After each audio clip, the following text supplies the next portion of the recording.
नमः पार्वतीपतये हर हर महादेव श्री गुरुभ्यो नमः। ప్రపంచమున అందరికీ ఒక ప్రశ్న ఉన్నది. మన మనస్సులో నిత్యము శాంతి కలిగి సుఖంగా ఉండాలి అంటే ఏ దేవుణ్ణి భజించాలి, ఏ మంత్రాన్ని తీసుకోవాలి, ఎవరిని ఆశ్రయించాలి? ఈ ప్రశ్న అందరిలోనూ ఉన్నది. అది అశాంతి ఎక్కువైనప్పుడు చాలా ఎక్కువగా ఇదే ప్రశ్న వస్తుంది. ఏదో జరిగిపోతూ ఉంటే అంత పెద్దగా గందరగోళం లేదు, కానీ ఎప్పుడైనా అన్ని ప్రతికూలమైన పరిస్థితులు వచ్చి మనస్సు చాలా అశాంతంగా ఉన్నప్పుడు ఏం చేయాలి?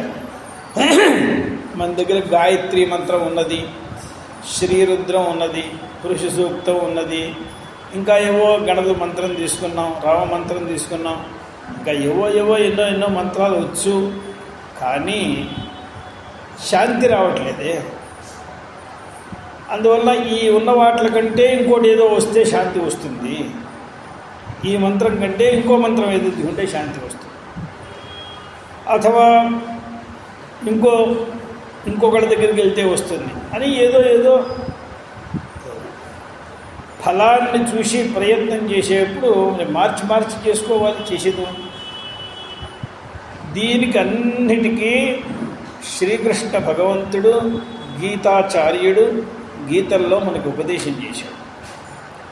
నీకు శాంతి కావాలంటే ఎవరిని శరణు పొందాలి, ఎవరిని శరణ పొందుతావో వారి మంత్రమే జపం చేయాలి, అంతకంటే చేసేదే ఉంది. మీకు చాలా దేవతల మంత్రాలు తెలుసు. 33 కోట్ల దేవతలు ఉన్నారు. ఈ 33 కోట్ల దేవతల మంత్రాల కంటే మరొక మంత్రం ఉంది. జీవుడు కూడా మనకు ఒక దేవుడు జీవమంత్రం ఒకటి ఉన్నది. రామమంత్రం ఉన్నట్లు, కృష్ణ మంత్రం ఉన్నట్లు, అన్ని దేవతలకి మంత్రం ఉన్నట్టు జీవుడికో మంత్రం ఉన్నట్లు. ఇప్పుడు భగవద్గీతల్లో గీతాచార్యుడు ఏం చెప్పాడు మనకి? ఈశ్వర సర్వభూతానాం హృద్దేశేర్జున తిష్టతి. అందరి హృదయముల్లోనూ ఈశ్వరుడు ఉన్నాడు. అయ్యా, ఉండి ఏం చేస్తున్నాడండి? ఉండి ఏదో ఒకటి చేయాలి కదా. మా ఇంట్లో వచ్చి ఉన్నాడు, బాగా మేము పిలవకపోయినా మా ఇంటిని కబ్జా చేసి కూర్చున్నాడు. ఆయన చేసి ఏం చేస్తున్నాడు? నాకేమన్నా ఉపకారం చేస్తున్నాడా? ఏం చేస్తున్నాడు? ఈయన ఏం చేస్తున్నాడు? నిన్ను మొత్తం నడిపించేవాడే ఆయన రా. భ్రామయన్ సర్వభూతాన్ని, ఆయనే నిన్ను తిప్పుతున్నాడు. ఎలా తిప్పుతున్నాడు నన్ను? నేను నా ఇష్టం వచ్చినట్టు నేను చేస్తున్నాను. నేనేదో ఈ పూట డిసైడ్ చేసుకుంటున్నాను, ఈ పని చేయాలి, అలాగే చేసుకుంటున్నాను. మధ్యలో ఆయన ఎక్కడ నడిపిస్తున్నాడు? నేనేం అట్లా మెసేజ్ కావట్లేదు, ఆయన నడిపిస్తున్నాడు. అంటే యంత్రారూఢ అని మాయయ. యంత్రారూఢ అంటే ఇప్పుడు భూమి మీద నడిచేటువంటి ఎద్దులు కానీ గుర్రములు కానీ వాటిని కూడా నడిపించేవాడు కూడా ఉన్నాడు. కానీ వాటికి కూడా కొంత స్వాతంత్ర్యం ఉన్నది. పూర్తి స్వాతంత్ర్యం నడిపించేవాడికి లేదు. వీటికి కూడా కొంత స్వాతంత్ర్యం ఉంది, తన శక్తితో నడుస్తుంది. అలా కాకుండా ఇప్పుడు పెద్ద జైంట్ వీల్ ఉంటుంది, దానిలో చాలా గుర్రాలు ఉంటాయి, దానిలో చాలా ఏనుగులు ఉంటాయి, దాంట్లో చాలా ఇళ్ళు ఉంటాయి. మీరు దాని మీద కూర్చుని నడిపిస్తున్నారు. ఇప్పుడు దానికి స్వాతంత్ర్యం ఏమున్నది? అది యంత్రారూఢం. చిన్నగా తిరుగుతుంది, చాలా స్పీడ్గా తిప్పితే చాలా స్పీడ్గా తిరుగుతుంది, ఇలా వెళ్ళమంటే ఇలా వెళుతుంది, అలా వెళ్ళమంటే అలా వెళుతుంది. దానికి అసలు స్వాతంత్ర్యం అనే మాటేం లేదు కదా. మన ఎడ్లు కానీ ఇవి వాటికి ఇష్టం లేకపోతే నువ్వు ఎంతలా కొట్టు కూర్చుంటే రోడ్డు మీద దాన్ని ఏం చేయలేదు. అంటే వాటిలో కూడా ఒక స్వాతంత్ర్యం ఉన్నది. అందువల్ల ఈయన ఏం చేయడు, యంత్రారూఢ అని ఒక యంత్రం మీద పెట్టినటువంటి భూతముల్ని, అంటే భూతాలలాగా ఉండే వాటిలను ఇక దాన్ని తిప్పుతున్నాడు. ఇప్పుడు అట్లాగే ఇంతకుముందు తోలుబొమ్మలాట్లో ఇద్దరు మనుషుల్ని కొట్టుకున్నట్లు, ఇద్దరు మనుషులు నవ్వుకున్నట్లు, ఇద్దరు మనుషులు కలుసుకున్నట్లు, అదే ఒకళ్ళు ప్రణామం చేసినట్లు, ఒకళ్ళని వాళ్ళు గౌరవించుకుంటున్నట్లు ఏదో చూపిస్తూ ఉండేవాడు. ఇప్పుడు వాళ్ళకేమో స్వాతంత్ర్యం ఉంది, దాంట్లో వాళ్ళకి స్వాతంత్ర్యమే లేదు. అలాగే భ్రామయన్ సర్వభూతాన్ని యంత్రారూఢానిగా, యంత్రారూఢంలాగా తన మాయతో ఇలా చేస్తున్నాడు. తన మాయతో ఏం జరుగుతోంది, యంత్రారూఢంలో ఉండేవి తిరుగుతూ కూడా నా ఇష్టం వచ్చినట్టు నేను తిరుగుతున్నాను.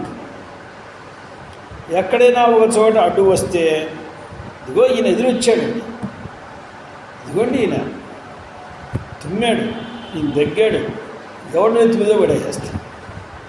అంతేగాని అప్పుడు కూడా ఈశ్వరుణ్ణి అంగీకరించడానికి తయారుగా లేడు. అందువల్ల యంత్రారూఢాన్ని మాయయా అని చెప్పి, సరయా ఇప్పుడు ఆయన నన్ను నడిపిస్తున్నాడు, ఇప్పుడు నన్ను ఏం చేయమంటావు, నేను అంగీకరిస్తాను. ఎందుకంటే నువ్వు పెద్దవాడివి చెప్తున్నావు, నువ్వు గీతాచార్యుడివి, నాలో ఎవరో ఈశ్వరుడు ఉన్నాడు, ఆయన నన్ను నడిపిస్తున్నాడు. ఇప్పుడు ఈ నడిపించేవాడు సక్రమంగా నడిపించవచ్చు కదా. నన్ను గుంటల్లో తూయడం, ఏదో అక్కర్లేని పనులు పెట్టుకోమని చెప్పడం, ఆ పనులు నా వల్ల కాకపోవడం, నలుగురు నవ్వడం, నేను దుఃఖపడ్డం, మరి ఇలా ఎందుకు నడిపించడం? ఉండేవాడు ఈశ్వరుడు దగ్గర ఉండి నడిపిస్తే వాళ్ళకి ఎంతకంటే భాగ్యమే ఉంది. అది చక్కగా నడిపిస్తే సరే. ఈయనను నువ్వు శరణ పొందితే ఆయన చక్కగా నడిపిస్తాడు, శరణ పొందకపోతే నీ కర్మానుసారం నడిపిస్తాడు. నీకు కర్మ ఉన్నది, కర్మ తీసుకునే మూటలు నెత్తిన పెట్టుకునే వచ్చావు. నీ కర్మానుసారం నడిపించడం ఆయన, ఎందుకంటే కర్మ నడిపించలేదు, కర్మ జడం, జడమైన కర్మ. మీ దగ్గర డబ్బులు ఉన్నాయి, ఆ డబ్బులు స్వాతంత్రం అవే వెళ్ళి కొట్టుకు వెళ్ళి మీకు కావాల్సిన పంచదారని పాలని తోస్తాయా ఏమిటి? వాటిని ఖర్చు పెట్టేవాడు కూడా ఉండాలి. అలాగే కర్మ మీరు మూటలు కట్టుకుని తెచ్చారు, బాగానే ఉంది. ఈ కర్మను ఎక్కడెక్కడ వినియోగించాలి, ఎప్పుడు వినియోగించాలి, ఏం చేయాలి, ఏం చేసేందుకు ఒకటి ఉండాలి. దానికి ఈశ్వరుడు కర్మానుసారం చేస్తాడు. ఎవడైతే ఈశ్వరుణ్ణి శరణ పొందుతాడో వాడికి ఏం చేస్తాడంటే, ఈ కర్మాన్ని అలా ఉంచు, ఇక నేను నడుపుతానంట. అందువల్ల ఇప్పుడు నువ్వేం చేయాలి, ఈశ్వరుడు అలా నడిపిస్తున్నాడు కాబట్టి తమేవ శరణం గచ్చ, నీవు ఆ పరమేశ్వరుణ్ణే శరణు పొందు. ఇప్పుడు ఏ పరమేశ్వరుని శరణ పొందాలి? ఎవడైతే మన హృదయంలో ఉన్నాడో ఆయనే పొందాలి. ఇప్పుడు ఎందుకంటే ప్రసంగం ఏమిటి, అందరికీ మనస్సులో ఉన్న విషయం ఏమిటి, ఎవరిని శరణ పొందాలి, ఏ మంత్రం చేయాలి, ఏ తంత్రం చేయాలి, ఏమిటి. ఏదో ఆ మంత్రం తీసుకుంటే మంచిది, ఈ ఉపాసన తీసుకుంటే మంచిది, అక్కడికి వెళ్ళి కూర్చొని చేస్తే మంచిది. నువ్వు ఎక్కడికి వెళ్ళి ఏం చేయొద్దు, నీ హృదయంలో ఉండేటువంటి ఈశ్వరుణ్ణి నువ్వు శరణ పొందు. ఆ ఈశ్వరుని నువ్వు రామ అనుకుంటే అనుకో, కృష్ణ అనుకుంటే అనుకో, దేవి అనుకుంటే అనుకో, శివ అంటే అనుకో, నువ్వు ఏమనుకున్నా ఇప్పుడు నీ హృదయంలో ఉన్నవాడు నీకంటే వేరైన వాడు కాదు, నువ్వే. అది నీవే అది. కానీ నీవేమనుకుంటున్నావు వాడిని తప్ప కూపర్ పెట్టి వచ్చేసే పెట్టి. ఇప్పుడు ఆ పరమేశ్వరుడి కంటే నేను విడిగా దేహాదులు ఉన్నవాడను, కష్టాన్ని పడేవాడిని, నేను ఆలోచించేవాడిని, నేను సంకల్పించేవాడిని, నేను ఈ పని చేసేవాడిని అని వాడికంటే విడిగా అనుకుంటున్నాం. ఇప్పుడు తమేవ శరణం గచ్చ అన్నప్పుడు శరణం అనే దానికి మనందరికీ తెలిసిన అర్థం సరెండర్ కావడం అని మనందరికీ తెలిసిన అర్థం. కానీ శంకర ఓ రాస్తా. అప్పుడు అది శరణం అనే దానికి శంకరాచార్యులు అలా అర్థం రాయలేదు. మీరు గీతా భాష్యాలు మీ అందరి దగ్గర ఉన్నాయి, చూసుకోండి. భగవంతుడు సర్వధర్మాన్ పరిత్యజ్య మామేకం శరణం వ్రజ అనే శ్లోకానికి శంకర భాష్యం పుస్తకం చూడకుండా ఎన్ని వాక్యాలు రాసి ఉంటారని మనం మనసుతో హిద్దాం. ఈ శ్లోకానికి సర్వధర్మాన్ పరిత్యజ్య మామేకం శరణం వ్రజ అహం త్వా సర్వపాపేభ్యో మోక్షయిష్యామి మా శుచః. ఈ శ్లోకానికి వ్యాఖ్యానం చేస్తే 10 పంక్తులు చేయొచ్చా, 20 పంక్తులు చేయొచ్చా, ఎంత చేసి ఉండొచ్చు మన ఉజ్జాయింపుగా.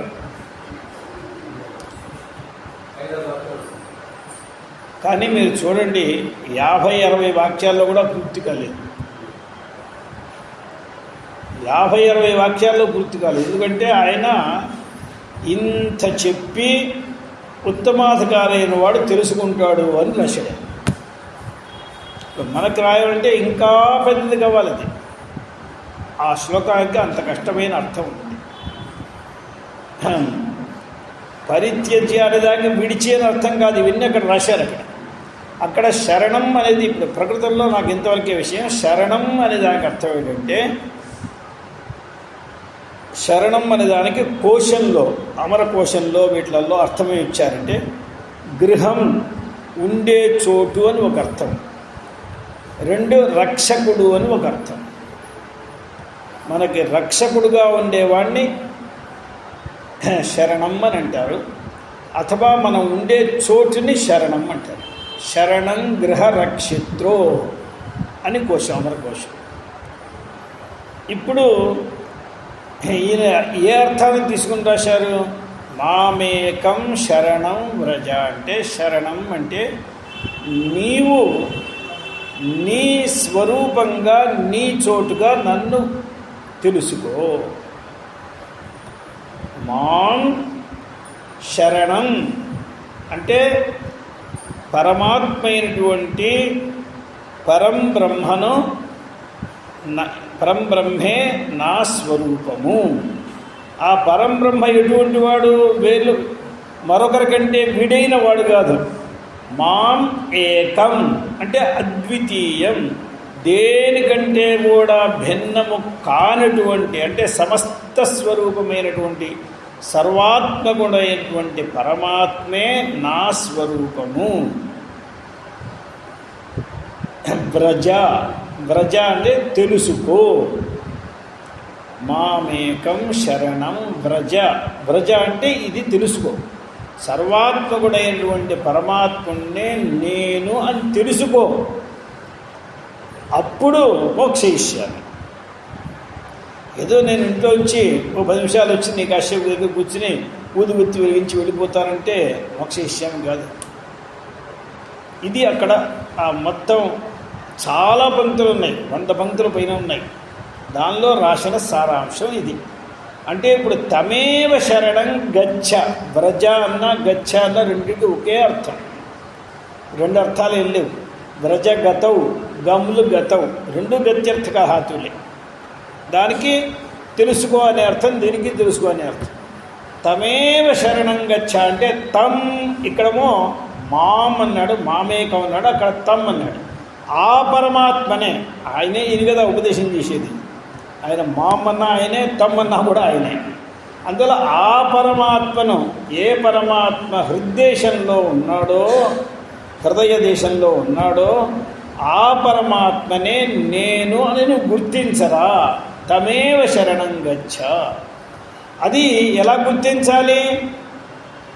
కేవలం నోటితో పిల్లవాళ్ళలాగా అప్పచెప్పేశాము, నీవే నా స్వరూపము కాదు, మనస్సుతో కూడా అంగీకరించు. ఇక నీవే నా స్వరూపం అయిన తర్వాత ఆయన సర్వవ్యాపకుడైతే కదలగలడా? కదలలేని వాడికి క్రియలు ఉండవు. అప్పుడు నీ దగ్గర క్రియ ఉండకూడదు. మళ్ళీ నేను ఇది చేస్తాను, అది చేస్తాను అని అంటే ఆయన నువ్వు స్వరూపంగా అంగీకరించలేదు, తెలుసుకోలేదు.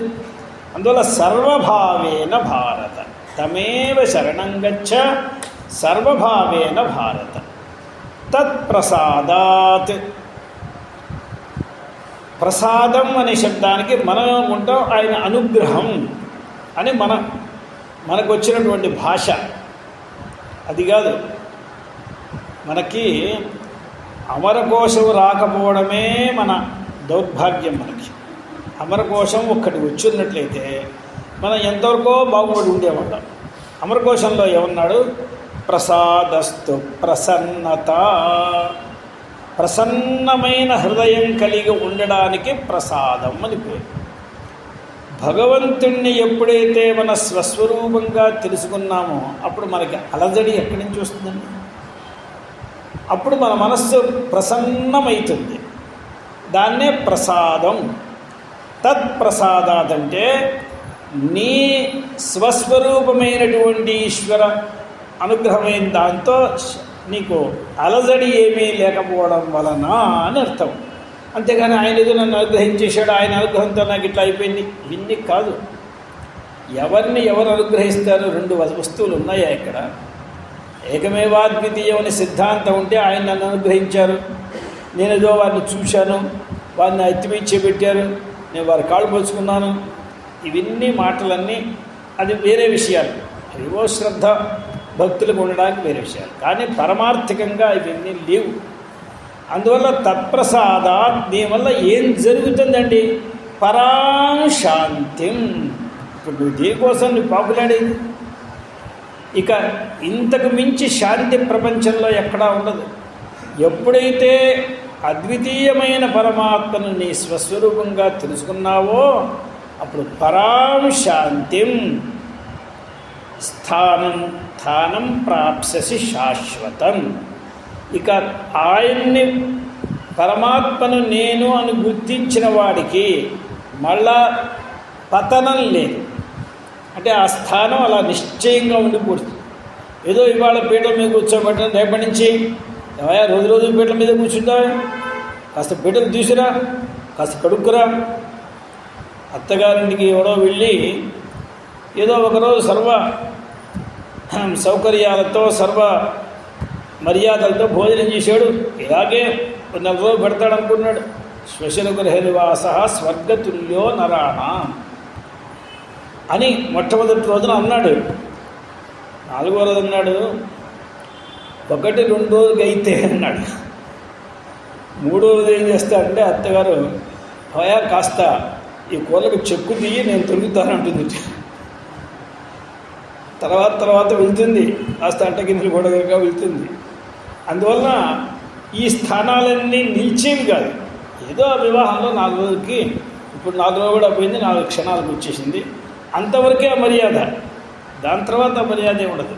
కానీ పరమాత్మను మనం స్వస్వరూపంగా గ్రహించినట్లయితే స్థానం ప్రాప్స్యసి శాశ్వతం, శాశ్వతమైన స్థానం. మళ్ళా పతనం అనే మాట లేదు. అక్కడ తెలుసుకోవడంలో తేడా వస్తే ఆ స్థానాన్ని పొందడంలో కూడా తేడా. తెలుసుకోవడం అనేది 100కి 100 జరిగిందంటే 100కి 100 శాశ్వతమైన స్థానం. ఇప్పుడు అందరికీ కావాల్సింది ఇవాళ ఏమిటి? ఈశ్వరుడు ఉన్నాడని నమ్ముతున్నాం మనం, కానీ ఆ ఈశ్వరుడిని విడిగా ఉన్నాడు అని నమ్ముతున్నాం. ఈశ్వరుడు నా స్వరూపుడు కాదు, ఈశ్వరుడు అనేవాడు ఒకడు ఉన్నాడు. ఇలా నమ్మేవాడికి పేరేమిటో తెలుసా? ఈశ్వరుడు నాకంటే భిన్నంగా ఉన్నాడు అని నమ్మేవాడికి పేరు అమరకోశంలోనే ఇచ్చారు. నేను చెప్పే అమరకోశాలని నోట్ చేసి చూసుకోండి, ఇవన్నీ అమరకోశంలో ఉన్నాయా లేవా. పామరుడు అని పేరు. పామరస్తు పృథగ్జన అని అమరకోశం. పృథగ్జనుడు అంటే ఈశ్వరుడు వేరు, నేను వేరు అనే వాడికి పేరు పామరుడు. ప్రతివాడు నేనేం పామరుడు అనుకున్నావా? నేను ఇంత తెలిసిన వాడిని, అంత తెలిసిన వాడిని, నేను అన్ని వ్యవహారాలు చేశాను చేస్తే ఇప్పుడు పామరుడు కాకుండా పోయినావా నువ్వు? అంటే పామర శబ్దాన్ని అలాగే ఒక ఆయన అన్నాడు, ఈ మహాపాపి అమరకోశకారుడు సమస్త శాస్త్రాల్ని దొంగిలించేశాడన్నాడు. ఎందుకంటే సమస్త శాస్త్ర సారాలని ఆయన క్వశ్చన్లో పెట్టాడు. ఎక్కడి నుంచి వచ్చినాయి ఈయనకి? అన్ని శాస్త్రంలో ఉండే సారాలని దొంగిలించి ఓ పుస్తకం చేశాడు. దొంగిలించడం అంటే అర్థం ఏంటి? మొత్తం సారాన్ని ఈయన పిండి పూసేశాడు. అమర నరసింహ పాపీయాన్ సర్వం భాష్యమచూచరత్. ఈయన బాగా దొంగిలించేశాడు. ఒక్కడి అట్టే పెట్టాడు. అమరకోశం ఒకటి బాగా మనకి అమరము నెమరపు రానివారి నోరిలో నే నమరను అన్నదిగా సరస్వతి. అందువల్ల అది త్రికాండములు ఇంతకుముందు మనకి పిల్లలకి వద్దన్న ఏదో 200 శ్లోకాలు 300 శ్లోకాలైనా వస్తూ ఉండేవి. అవి 100లు పోయి 10లు పోయి వాడికి శూన్యంలోకి వచ్చింది. అసలు అమరకోశం అనే పేరే తెలియదు వాళ్ళకి. అదేమిటి సంబంధం లేదు. అత మనందరికీ శాంతి ఎలా వస్తుంది? ఏ మంత్రం చేస్తే శాంతి వస్తుంది? ఏ మంత్రం చేస్తే మనం అంతవాళ్ళం అవుతాం? ఎవరినో మనం చూసేవాళ్ళం చూసి అంతవాళ్ళం ఇంతవాళ్ళం కాదు, ఎంతవారి కంటే ఇంకా పైన ఎవ్వరూ లేరో అంతవారు అవుతాం. కేవలం హృదయంలో ఉండేటువంటి ఈశ్వరుణ్ణి శరణు పొందితే చాలు. వేరే ఆ గుళ్ళో ఉన్న పరమాత్మని, ఆ గుళ్ళో ఉన్న పరమాత్మని, ఏ గుళ్ళో ఉన్న పరమాత్మని నీవు ఏమీ శరణు పొందవద్దు. మన ఊళ్ళో ఉన్న ఈశ్వరుడు గొప్ప, ఆ ఊళ్ళో ఉన్న ఈశ్వరుడు గొప్ప. ఎవరు గొప్ప అవద్దు, దిబ్బ అవద్దు, ఏమొద్దు. మన హృదయంలో ఉన్న పరమేశ్వరుడు మించి ఎక్కడా పరమేశ్వరుడే లేడు. అందువలన ఈ 2 శ్లోకములు ఈశ్వర సర్వభూతానాం హృద్దేశేర్జున తిష్టతి భ్రామయన్ సర్వభూతాని యంత్రారూఢాని మాయయా తమేవ శరణం గచ్చ సర్వభావేన భారత తత్ప్రసాదాత్ పరాం శాంతిం స్థానం ప్రాప్స్యసి శాశ్వతం అని వీట్లను మనస్సులో పెట్టుకుంటే, నన్ను ఇవాళ మన శ్రోతల్లోనే ఒకరు అడిగారు, ఏం మంత్రం చేస్తే మాకు మనస్సులో శాంతి ఉంటుంది అని చెప్పారు. ప్రవచనంలో చెప్తారు. అంటే ఒక్కొక్కరికి చెప్తూ ఉంటే ఇప్పుడు ఈ అడిగిన వాళ్ళు ఇంకో చోటకి వెళ్ళి మరొక ఇన్ఫర్మేషన్ ఇస్తే మళ్ళీ అది నా నెత్తి మీద గుర్తుకుంటుంది. ఆ చెప్పేది ఏదో వాటిలో నేనే అందరికీ చెప్పేస్తే అయిపోతుంది. నారాయణ ఏవమిత్యాగమా బోధ్య.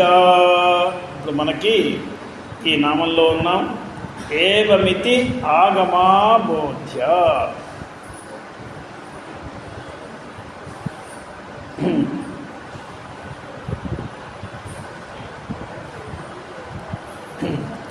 అంటే ఏవం అంటే ఈ రీతిగా. ఏవం అనే శబ్దానికి అర్థం ఏంటంటే ఈ రకముగా, ఈ రీతిగా, ఈ ప్రకారంగా అమ్మవారిని ఇదిగో ఇలా ఉంటుంది, ఇంత ఎత్తు, ఇంత పొడుగు, ఇంత లావు, ఇంత మహిమలు, ఇంత శక్తి, ఇంత ప్రమాణము అని వేదములు కూడా వర్ణించలేవు. ఏవమితి ఆగమం అంటే వేదం. అబోధ్య ఆగమ అబోధ్య. ఆగమములతో కూడా అంటే వేదముల కంటే శాశ్వతమైన వాక్కు లేదు కదా, పెద్ద వాక్కు లేదు కదా, చిరంతనమైన వాక్కు లేదు కదా. అటువంటి చిరంతనమైన వాక్కులతో కూడా మన జగజ్జనని యొక్క పూర్ణ స్వరూపాన్ని ఇదమిత్తం, ఇది ఇలాగే ఉంటుంది అని మనం తెలుసుకోలేము. మరి వేదాంతాలన్నీ ఏం చెప్తాయండి? వేదాంతములన్నీ ఆ తత్వాన్నే కదా చెప్తాయి. అప్పుడు వేదాంతములు కూడా చెప్పలేవు అని అంటే వేదైశ్చ సర్వైరహమేవ వేద్య వేదాంతకృత్ వేద విదేవచాహం. నేను వేదంతో తెలుసుకొనబడేవాడిని భగవంతుడు అంటుంటే మీరు వేదంతో కూడా తెలియబడదంటారు. అయ్యా ఈ మాట కూడా ఆయన చెప్పారండి అక్కడ. ఎతో వాచో నివర్తంతే. వాక్కులంటే వేదం కూడా ఒక వాక్యే కదా. ఎవరి నుండి వాక్కులన్నీ వెనక్కి తిరిగి వెళ్ళిపోతాయో చెప్పలేక సమర్థం కాక ఆ వాక్కుల్లో వేదవాక్కులు కూడా ఉన్నాయి, అవి చెప్పలేము. మరి వేదములు చెప్తాయి అని వేదములు చెప్పవు అని రెండు మాటలు చెప్తే ఏమిటి అర్థం? దీనికి ఏం చెప్పారంటే నేరుగా చెప్పవు. మరి ఎలా చెప్తాయి? అతన్నిరసనేన భవన్ నిధన అని శృతి గీత. ఈ శ్రీమద్ భాగవతంలో శృతి గీతను ఒకటి వస్తుంది కదా, దానిలో శృతులన్నీ పరమాత్మని ఎలా చెప్తున్నాయంటే అతన్నిరసనం చేస్తాయి. అంటే పరమాత్మ కాని దాన్ని నేతి, ఇది పరమాత్మ కాదు అని చెప్తూ పోతూ ఉంటే ఏది మిగిలిందో అది పరమాత్మను తెలుసుకో. ఇంతగాని స్వయంగా ఇది పరమాత్మ అని చెప్పే సామర్థ్యం వాటికి లేదు.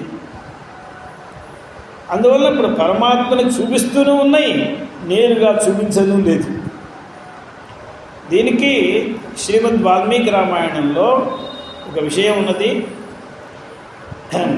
ఈ పురాణాలు ఇతిహాసాలు అన్నీ వచ్చింది వేదార్థాన్ని బాగా మనకి ఆకలింపు చేయడానికే. వేదోపబ్రహ్మణార్థాయ తావగ్రాహయత అన్నాడు వాల్మీకి. కుశలవులకి ఎందుకు చెప్పారు ఈ రామాయణాన్ని అంటే వేదార్థాన్ని తెలుసుకోవడానికి చెప్పారు. ఇందులో రామాయణం అనేది ఏదో ప్రత్యేకమైన కథ కాదు, అది మన వేదం యొక్క అర్థమే. కానీ ఆ అర్థం ఎలా ఉంటుంది? ఉపనిషద్ అర్థం ప్రతిపాదన అని బోర్డు పెట్టరు, కథ అని పెడతారు. జరిగేది ఇదే, అలా చెప్తే కానీ తెలియదు. ఇప్పుడు వనవాసానికి బయలుదేరి సీతారామ లక్ష్మణులు ముగ్గురు వెళ్తున్నారు. వెళ్ళేటప్పుడు చాలా పెద్ద పెద్ద అడవులు వచ్చినాయి. అడవులలో చిన్న చిన్న ఆటవిక జనులు ఉండడానికి 5 ఏళ్లతో ఒక ఊరు, 10 ఏళ్లతో ఒక ఊరు, అలా చిన్న చిన్న పల్లెలు ఉంటాయి. ఆ తండాలు అంటారు వాటిని. ఆ తండాల్లో జనం ఇంతవరకు వాళ్ళు ఎప్పుడూ అసలు ఇటువంటి సుకుమారమైన వ్యక్తులు మనుష్యులు ఉంటారు అని వెళ్ళేది చూడను. ఎందుకంటే అక్కడ ఉన్న వాళ్ళందరినీ గల్లూకాలు కలుస్తాయి. అక్కడ కరవకండగా ఏ మనిషి ముఖము ఉండదు. ఏదో పెద్ద పెద్ద అగ్ని ప్రమాదాల్లో వస్తే వాళ్ళు అక్కడ ఏ రకంగా సురక్షితంగా ఉండగలరు? వాళ్ళకి ప్రకృతి అనే వాళ్ళ శరీరము, వాళ్ళ దంత రీతి, వాళ్ళ ముఖ రీతి వేరుగా ఉంటుంది. కానీ వీళ్ళని చూస్తే చూడముచ్చటగా ఉన్నారు, ఏదో తయారు చేసిన బొమ్మల్లాగా ఉన్నారు తప్ప మనుషుల్లాగా లేరు. కళాఖండాన్ని సృష్టించేవాడు ఏదో కంచు పోత పోసినట్టు, కనకం పోత పోసినట్లు ఉన్నాయి తప్ప ఇవి ఇంత సమానంగా కళ్ళు, ఇంత సమానంగా చెవులు, ఇంత సమానంగా ముఖము, ఇది ఎలా తయారైంది? ఏమిటి? ఇది ఏం అర్థం కావట్లేదు వాళ్ళకి. వీళ్ళు చూసి వాళ్ళ పళ్ళు వీళ్ళు అన్నీ మానుకొని చూసి ఏదైనా కొద్ది మాట్లాడదామంటే లక్ష్మణుడు ముఖం చూస్తేనే ప్రాణాలు పైకి పోతున్నాయి. ఇంత కోపంగా ఉన్నాడు, ఇది చూడ్డానికి అందంగా ఉన్నాడు తప్ప స్వభావం ఏం బాగాలేదు. రావణ్ణి చూడబోదామా అంటే ఏమిటో ధీరోదాత్తుడిలాగా అసలు మనకు అందరూ పట్టించుకోడు. ఆయన ఎడు చూస్తున్నాడో తెలియదు. ఆ ఆజానుభావం చూస్తే మాట్లాడడానికి భయం వేస్తోంది. ఈయన రూపం చూస్తే చాలా భయంగా ఉంది, దగ్గరికి వెళ్ళడానికి వెళ్ళాకనా. ఇక మన తల్లి జానకమ్మ, ఈమె ఎప్పుడూ మందహాసంతో అందరినీ ప్రేమగా చూస్తూ కళ్ళల్లోనే ప్రేమ వర్షం కురుస్తున్నది. అందువల్ల ఈమె దగ్గరికి వచ్చి అమ్మా నన్ను ధన్యవాదం, అమ్మా ఎలా ఉన్నావు, ఎక్కడ ఉన్నావు, పెళ్ళయిందా, ఎలా ఎంతమంది, అత్తగారు ఏం చూస్తున్నారు. ఇంకా ఆమె మధురమైనటువంటి వాక్కుతో అడగడం ఆరంభిస్తే వీళ్ళందరూ అమృతంతో తడిసిపోయినారు. వీళ్ళకి ఇప్పుడు ఒకే ఒక ప్రశ్న. మీరు ఏమిటి ప్రశ్న? ఈ ఇద్దరున్నారే, ఆయనేమో సులసల పడుతున్నాడు, ఈయనేదో చాలా ధీరోదాత్తుడుగా ఉన్నాడు. ఈ ఇద్దరిలో నీ వారు ఎవరు? ఇప్పుడు ఇంతకంటే ఆడవాళ్ళకి కావాల్సింది ఏం లేదు. ఇప్పుడు వీళ్ళకేం కావాలి? ఇప్పుడు వాళ్ళ ఒంటి మీద సొమ్ములు కావాలా, వాళ్ళ గుడ్డలు కావాలా, లేకపోతే వీళ్ళ మంచి చెట్లు కావాలా వాళ్ళకి, అడవుల్లో ఉన్న వాళ్ళకి ఏం కావాలి? వీళ్ళిద్దరిలో మీ ఆయన ఎవరు? మరి ఈనాటి స్త్రీలాగా హీ ఈస్ మై హస్బెండ్ అని చెప్పగలదా? ఆనాటి సంస్కృతి అది కాదే. ఈనాడు కూడా అటువంటి వాళ్ళు ఉన్నారు. ఇంకా ఆ సీతమ్మ పరంపరకి చెందిన వాళ్ళు ఇవాళకి కూడా ఉన్నారు. ఆమె పరంపర అవిచ్ఛిన్నమైన శాశ్వత పరంపర, ఆ పతివ్రత పరంపర. ఆమె ఏం చేసిందంటే, ఇదిగో ఈ ఎర్రగా బుర్రగా ఉన్నాడే ఈయన మా మరిది అని చెప్తే వాళ్ళు కూడా మాట్లాడకుండా ఉన్నారు. అయిపోయింది. ఇప్పుడు వాళ్ళు అడిగింది ఏమిటి, వీడు చెప్పింది ఏమిటి? వాళ్ళు అడిగింది మీ ఆయన ఎవరని, ఈమె చెప్పింది మా మరిది గురించి చెప్తుంది. ఈ నల్లటి వాడు, నల్లటి కళ్ళగలవాడు అని ఈయన గురించి ఏం మాట్లాడదు. అది చెప్పక్కర్లేదు, ఇద్దరిలో తెలిసిపోయింది. అలాగే వేదం ఏం చేస్తున్నదంటే, సర్వవేద ప్రతిపాద్యుడైనటువంటి పరమాత్మను తన పతిగా గుర్తించి, ఆయన వేదనాథుడు, ఆ వేదానికి పతిగా గుర్తించి ఆయన్ని గురించి నేను నేరుగా ఎలా చెప్పేది? ఇదిగో నేతి నేతి అని, ఇది ఆత్మ కాదు, ఇది ఆత్మ కాదు అని అనాత్మని తీసేస్తే మిగిలిందేదో అదేగా తెలుసుకుంటుంది అని తాను చెప్పలేక చెప్తున్నది. స్వయం చెప్పలేక ఏదో ఆయన చేపట్టుకుని అథవా ఆయన్ని చూపించి ఇలాగ చేసేది విధానం. ఎంత నాజుగ్గా ఉండేవాడు మనుషులు. ఇప్పుడు ఆ నాజుగ్గు మాటల్లో కానీ, చేతల్లో కానీ, స్వభావంలో కానీ అసలు లేనేలేదు, ఎటో పోయింది. తలుపు చాటం ఉండి మాట్లాడడానికి ఏదో భయపడుతూ ఉండేవాళ్ళు. దానికే వీళ్ళేం కొట్టడమో కర్రలు తీసుకోవడమో అటువంటిదేం లేదు. అది స్వాభావికమైనటువంటి ఆ బెరుకు ఉండేది. ఇప్పుడు ఏ బెరుకు లేదు, ఏమీ లేదు. అందువల్ల ఏవమితి ఆగమ అబోధ్య, ఈ రకంగా ఇదిగో ఇది ఆత్మతత్వస్వరూపం, ఇది అమ్మస్వరూపం అని కొన్ని కోట్ల ఆగమాలు వచ్చి కూడా సమర్థం కాలేదు చెప్పడానికి. అటువంటి దానివి తల్లి నువ్వు వేదవాక్కులతో కూడా నీ తత్వం ఇది అని ఒక గీడి గీసి, ఒక స్కేల్తో గీసి ఇంతే అని చెప్పడానికి చేత కాదు. ఏవమితి ఆగమా బోధ్య అంటే, ఇప్పుడు శంకరాచార్యులు ఏం చేశారంటే నామానికి అర్థం చెప్పడం వదిలేశారు ఇక్కడ. ఇప్పుడు ఈ వ్యాఖ్యానం చూడండి, కిందటి నామంలో ఒక్కొక్క శబ్దానికి అర్థం చెప్పారు. ఇక్కడ ఏ శబ్దానికి అర్థం చెప్పలేదు, ఎందుకంటే తెలిసిపోయింది అని వారి అభిప్రాయం. ఇక పైన ప్రశ్న వేస్తున్నారు. నను, నను అనేది ప్రశ్న, పూర్వపక్షానికి నను. ఏమండి ఏవమిత్యాగమా బోధ్య బాగాలేదండి అని ఒక ఆయన ప్రశ్న వేస్తున్నాడు. వెంటనే ఈయన ప్రశ్నే అసలు ఆరంభించారు తప్ప ఏవమిత్యాగమా బోధ్య తర్వాత పదపదాన్ని కిందటి పదంలో ఏకానంద చిదాకృతి అన్నప్పుడు ఎలా చెప్పారు, ఇక్కడ ఇలా చెప్పడం మనిషారు. తెలిసిపోయింది కదా ఎందుకు. ఆ విద్యార్థి తల ఊపాడు, పైకి వెళ్ళిపోతున్నారు. ఉన్న 10 మందిలో ఒకడు తల ఊపాడంటే పైకి వెళ్ళిపోతారు. ఒక మాట విన్నాను నేను, ఎవరు తప్పుగా అనుకోమాలండి. వైశ్యులు ఏం చేస్తారంటే పంక్తిలో మొట్టమొదటి ఎవరినో ఒక వృద్ధుని కూర్చోబెడతారు. వడ్డిస్తూ ఉండగా ఏదైనా తినగానే వాడు వద్దన్నాడంటే పంక్తి అంతా వెళ్ళరన్నమాట. ఎందుకంటే ఈ నిరాకరిస్తే పంక్తిలో. అందువల్ల మొట్టమొదటి కూర్చోబెట్టేప్పుడు అటువంటి వాడిని కూర్చోబెడతాడు, ఎవడు ఏమీ తినలేడు. ఇప్పుడు పంక్తి తీసుకురా అనేవాడిని కూర్చోబెడితే మొత్తం పంక్తి అంతా ఉంటుంది. అలాగే ఇప్పుడు 50 మంది కూర్చుంటే ఎవడైనా ఏకమిత్యాగమా బోధ్య అంటే అయిపోయింది, పైన చెప్పండి అనేవాడు ఒకడు ఉంటే ఇక అయిపోయింది. ఈయనకు ఉత్తమాధికారం దృష్టిలో పెట్టుకుని ఈయన నామానికి వ్యాఖ్యానం చేయడమే మానేశారు. మనం ఇప్పుడు వ్యాఖ్యానం చెప్పుకున్నాం. మనం ఏకమిత్యాగమా. ఇక ప్రశ్న ఏమిటి? నను ఆనంద శబ్దస్య లక్షణయా ఆనందమయో వాచ్య య ఏకః జాలవానశిత ఈశనీభి ఇది శ్రుత్యుక్త ఏకత్వమపి జీవే సిద్ధ్యతి. తథా ఏకశ్చాసౌ ఆనందశ్చ తస్యచిత్. ఏమిటిది? తస్యచిత్ ఇది చిత్ అధిష్టాన ప్రకాశ చైతన్యాకృతి యస్యాస్సా ఇది విగ్రహ సంభవతి.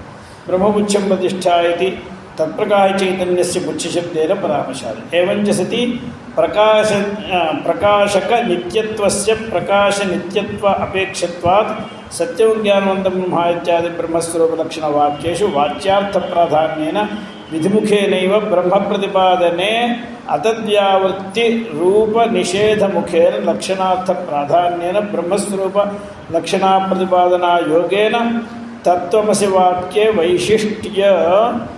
వైశిష్ట్యం సంభవతి చేన్నేత్యః ఏవమిత్యాగమా బోధ్యేతి. ఇప్పుడు నేను చదివింది ఈ నామానికి ముందుగా ఉందా తర్వాత ఉన్నదా? ఈ నను అనేది నను అని ఇప్పుడు నేను చదివానే, ఇదంతా ఏవమిత్యాగమా బోధ్య అనే నామానికి ముందుగా ప్రింట్ చేశారా తర్వాత ప్రింట్ చేశారా? అంటే వస్తుతః ఇది ముందు కూడా ప్రింట్ చేసి ఉండొచ్చు. ఎందువల్ల ప్రింట్ చేసి ఉండొచ్చు అంటే దీన్ని అవతారికా గ్రంథము అని అంటారు. ఇది వ్యాఖ్యాన గ్రంథం కాదు. అంటే గ్రంథముల్లో తేడాలు ఉంటాయి. అవతారికా గ్రంథం అంటే ఏమంటే అవతారణం అంటే దింపడం అని అర్థం. ఇప్పుడు మనం వ్యాఖ్యానం చేయడానికి ఒక్కొక్క పదం మూలంలో ఉన్నదాన్ని కిందకి దింపుకోవాలి. దింపుకొని దానికి వ్యాఖ్యానం చేయాలి. ఇప్పుడు పైన శ్లోకాలు ఉన్నాయి. ఏవమిత్యాగమా బోధ్యాచేక భక్తివదర్చిత ఉంది. ఇప్పుడు దాన్ని దింపాలి. దాన్ని దింపితే అవతరణం. ఇప్పుడు మనం వ్యాఖ్యానం చేయాలి. అసలు ఈ పదం అవసరం ఎందుకయింది అంటే ఏకానంద చిదాకృతి అని అన్న తర్వాత ఈ మాట చెప్పవలసిన అవసరం ఎందుకు వచ్చింది? దీన్ని సంగతి అంటారు. పూర్వం చెప్పిన దానికి దీనికి సంబంధం ఏంటి? ఇప్పుడు ఈ సంబంధాన్ని చెప్తూ ఈయన ఈ నామాన్ని మనకి వ్యాఖ్యానం కోసం అవతరణ చేస్తున్నారు. దానిలో నను అని ఆరంభం. ఈ పూర్వపక్షం ఏంటంటే చేత్ వరకు చివరిలో నేత్యాహ ఏవ ఇత్యాదినా అని కనిపించింది కదా. ఆ నను దగ్గర నుంచి చేత్ వరకు ఒకే పూర్వపక్షం. ఏమిటి ఆ పూర్వపక్షం మధ్యలో చాలా విషయాలు ఉన్నాయి. ఇప్పుడు ఆనంద శబ్దానికి అర్థము ఆనంద శబ్దము ఆనందవాన్ అని అర్థం కాదు, కేవలం ఆనంద స్వరూపం అని అర్థము అని మనం చెప్పుకున్నాం. ఆనంద శబ్దానికి అర్థమైతే ఇది ముఖ్యార్థం కాదు, కానీ లక్షణయా. లక్షణ అంటే మనకు అవసరమైనప్పుడు మన వివక్షితార్థాన్ని తీసుకోవడానికి మనం లక్షణ చెప్పుకోవాలి. వివక్షితార్థాన్ని తీసుకోవడానికి లక్షణ చెప్పాలి అంటే నేను చెప్పాను గంగాయాం ఘోష. గంగలోనేనండి మా ఊరు. కొంతమంది అంటారు మా ఇల్లు మెయిన్ రోడ్డు మీద ఉందండి.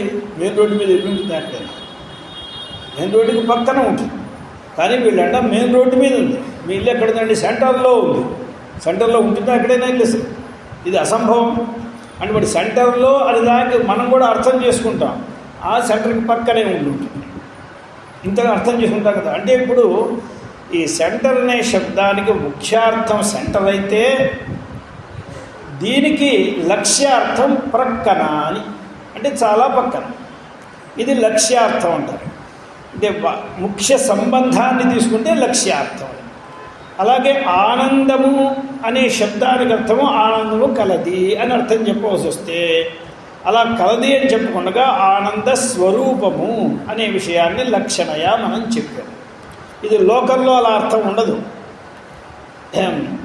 ఇది ఆనందము కలది అని చెప్తాం. ఇప్పుడు మామిడి పండు మధురము అంటే మామిడి పండులో మాధుర్యం ఉన్నది అని అర్థం. మామిడి పండే మధురం అని అర్థం కాదు. దాంట్లో తోలు ఉంది, దాంట్లో టెంక ఉన్నది, అవన్నీ మధురమా ఏమిటి? అలాగే దాంట్లో మాధుర్యం 96% 99% అనుకోండి కాసేపు, ఇంత ఉన్నది అని అర్థం. అలాగే ఆనందం అంటే ప్రచురంగా ఉన్నది, ఆనందం ఎక్కువగా ఉంది, ఆనందం కలిగినది అని చెప్పచ్చు. కానీ అది కాదర్థము. ఇక్కడ 100% ఆనందంతో పోత పోసినటువంటి ఆనందమే ఇది. పోతపోషణ జ్ఞానమే ఇది, పోతపోషణ సత్యమే ఇది. అందులో దీన్నే ఘనం అంటారు. అంటే ఘనం అంటే ఏమిటి? పోత పోస్తే ఇప్పుడు నెయ్యి బాగా కాచి ఒక చోట పోస్తే అది గట్టిగా పడిపోతుంది, అదే ఘనం అయిపోతుంది.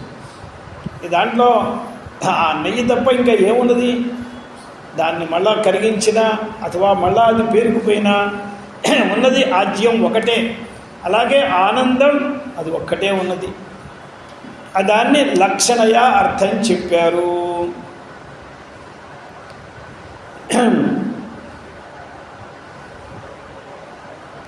య ఏకో జాలవానశిత ఈశినీభిః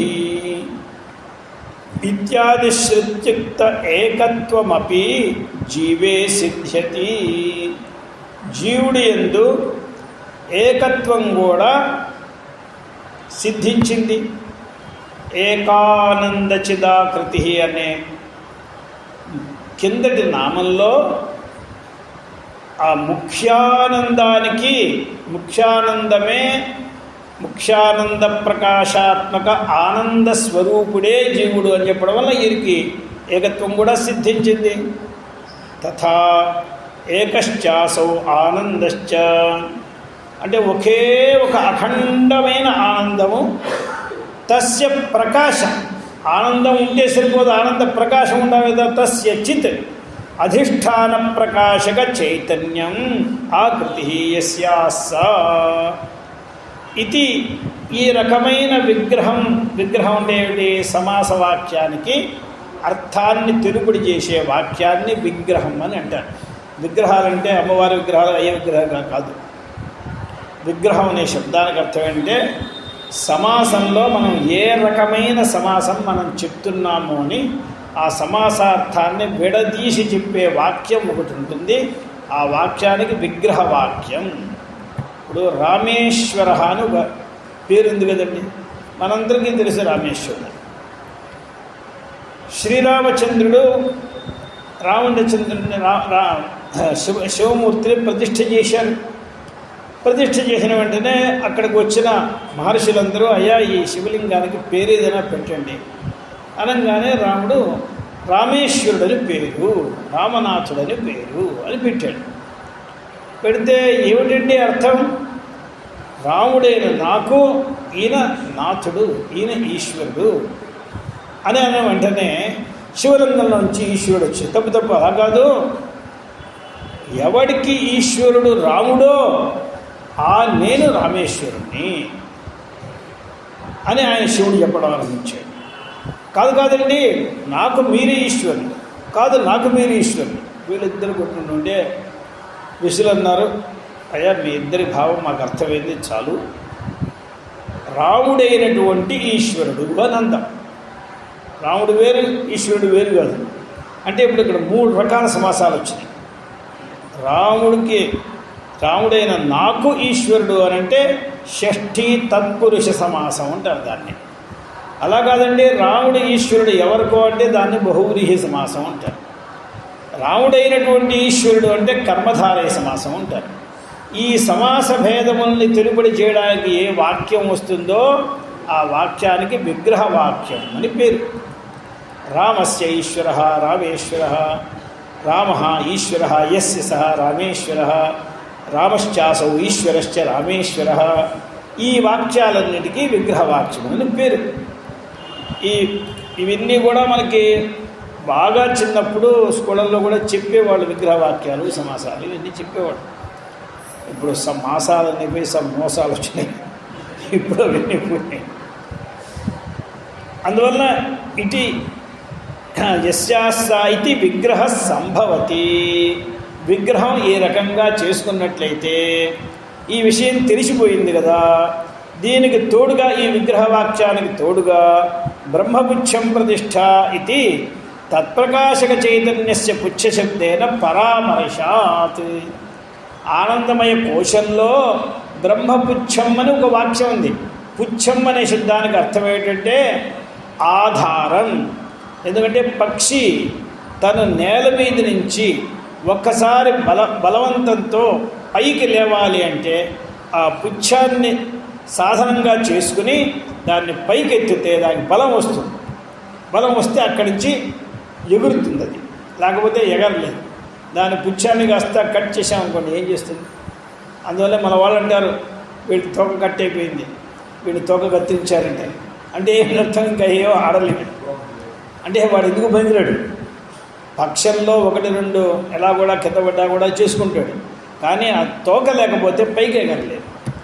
ఇది బ్రహ్మపుచ్చం అంటే మొత్తం ప్రపంచానికి బ్రహ్మే ఆధారము. అయితే పరామర్శాత్ ఏవంచ సతి ప్రకాశ నిత్యత్వస్య ప్రకాశ్య నిత్యత్వాపేక్షత్వాత్. ఇప్పుడు నిత్య ప్రకాశం బ్రహ్మ, నిత్య ప్రకాశం బ్రహ్మ అని ఎప్పుడు అన్నానండి? ప్రకాశ్యం అనగా ప్రకాశింపదగినది ఏదైనా నిత్యంగా ఉంటే అప్పుడు అది నిత్య ప్రకాశం. ఈ నిత్య ప్రకాశంతో ఆనందం నిత్య ప్రకాశ్యం, ఆనందమే ప్రకాశం. అంటే వాడికి ఆనందం తెలుస్తూనే ఉంటుంది నిత్య చైతన్య ప్రకాశంతో. అందులో ప్రకాశత్వాత్ సత్యం జ్ఞానమనందం బ్రహ్మ ఇత్యాది బ్రహ్మస్వరూప లక్షణ వాక్యేషు వాచ్యార్థ ప్రాధాన్యేన విధిముఖేనైవ బ్రహ్మ ప్రతిపాదనే.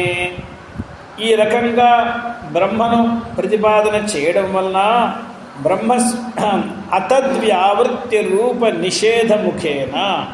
అతద్వ్యావృత్తి అంటే తత్ అంటే మనం చెప్పదలుచుకున్న విషయం, అతత్ అంటే చెప్పదలుచుకున్న దానికంటే వేరే అయిన విషయం, దాన్ని నిరాకరించేస్తారు. మనం చెప్పదలుచుకున్న విషయం ఇదైతే ఇక్కడ ఇది ఉంటే ఇది కాదండి, ఇది కాదండి, ఇది కాదండి, ఇది కాదండి, ఇదేనంటే అదే.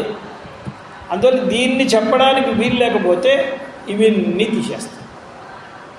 ఇవన్నీ తీసి అతద్వ్యావృత్తి రూప నిషేధముఖేన లక్షణార్థ ప్రాధాన్యేన బ్రహ్మస్వరూప లక్షణ ప్రతిపాదన యోగేన మీరు లక్షణార్థాన్ని ప్రధానంగా చేసుకుని బ్రహ్మస్వరూప లక్షణ ప్రతిపాదన చేయడం వీలైతుంది. కాబట్టి తత్వమస్యాది వాక్యముల్లో వైశిష్ట్యం సంభవతి. అంటే ఇవన్నీ కుదురుతాయి కాబట్టి వేదములతో ఇవన్నీ జరిగిపోతాయి కదా, వేదములతో అమ్మని ప్రతిపాదన చేసేయచ్చు కదా అని అంటే కాదు నాయన. ఏవమితి ఆగమ అబోధ్య. ఈ ప్రశ్నకు సమాధానం చెప్తున్నాడు. అంటే ఈ నామం చెప్పడానికి ముందు వెనకటి నామం విన్న వెంటనే ఒకటి హృదయంలో ఇంతటి ప్రశ్న వచ్చింది. అంటే వాడు ఎంత బుద్ధిమంతుడు. అసలు మనకి ఈ ప్రశ్న ఇప్పుడు మనకి చెప్పినా కూడా మనకేం అర్థం కాలేదు కదండి. ఆ మాట విన్న వెంటనే ఎందుకంటే మన ఉపనిషత్తులతో ఈ అమ్మని మనం పూర్తిగా మనం తెలుసుకోగలం. ఇగో ఈ వాక్యాలతో మనం తెలుసుకోగలం. అలా తెలుసుకోలేవు నాయనా అని ఇప్పుడు చెప్తున్నారు. నేత్యాహ అంటే నన్ను చేత్ అంటే ఇలా అవుతుంది కదా అంటే నా అలా కాదు నా అని నేత్యాహ ఏవ నిత్యాగమాబోధ్య ఏవం విశిష్టతయా ఇది ప్రత్యక్ష సిద్ధత్వేన ఆగమైర్వేదైర్ జ్ఞాపనీయ నభవతి. అంటే శృతులు కూడా వచ్చి ఇది బ్రహ్మనాయన అని చెప్పలేవు. అందువల్ల విశిష్టతయా ప్రత్యక్ష సిద్ధత్వేన ఇగో నేను చూసి చెప్తున్నానయ్యా అని వేదములు కూడా మనకి తెలుబడి చేయలేవు. ఆనంద శబ్దస్య ఆనందమాత్రవాచకస్య తత్ప్రచురే సంభావిత ఈషద్దుఃఖే జీవే లక్షణాయాంత్రయో దోషా. ఇప్పుడు ఆనందమయ శబ్దానికి ఆనంద ప్రచురం అనగా ఎక్కువ ఆనందం. ఎక్కువ ఆనందం అంటే కొద్ది దుఃఖం ఉంటుందని అర్థం వస్తుంది.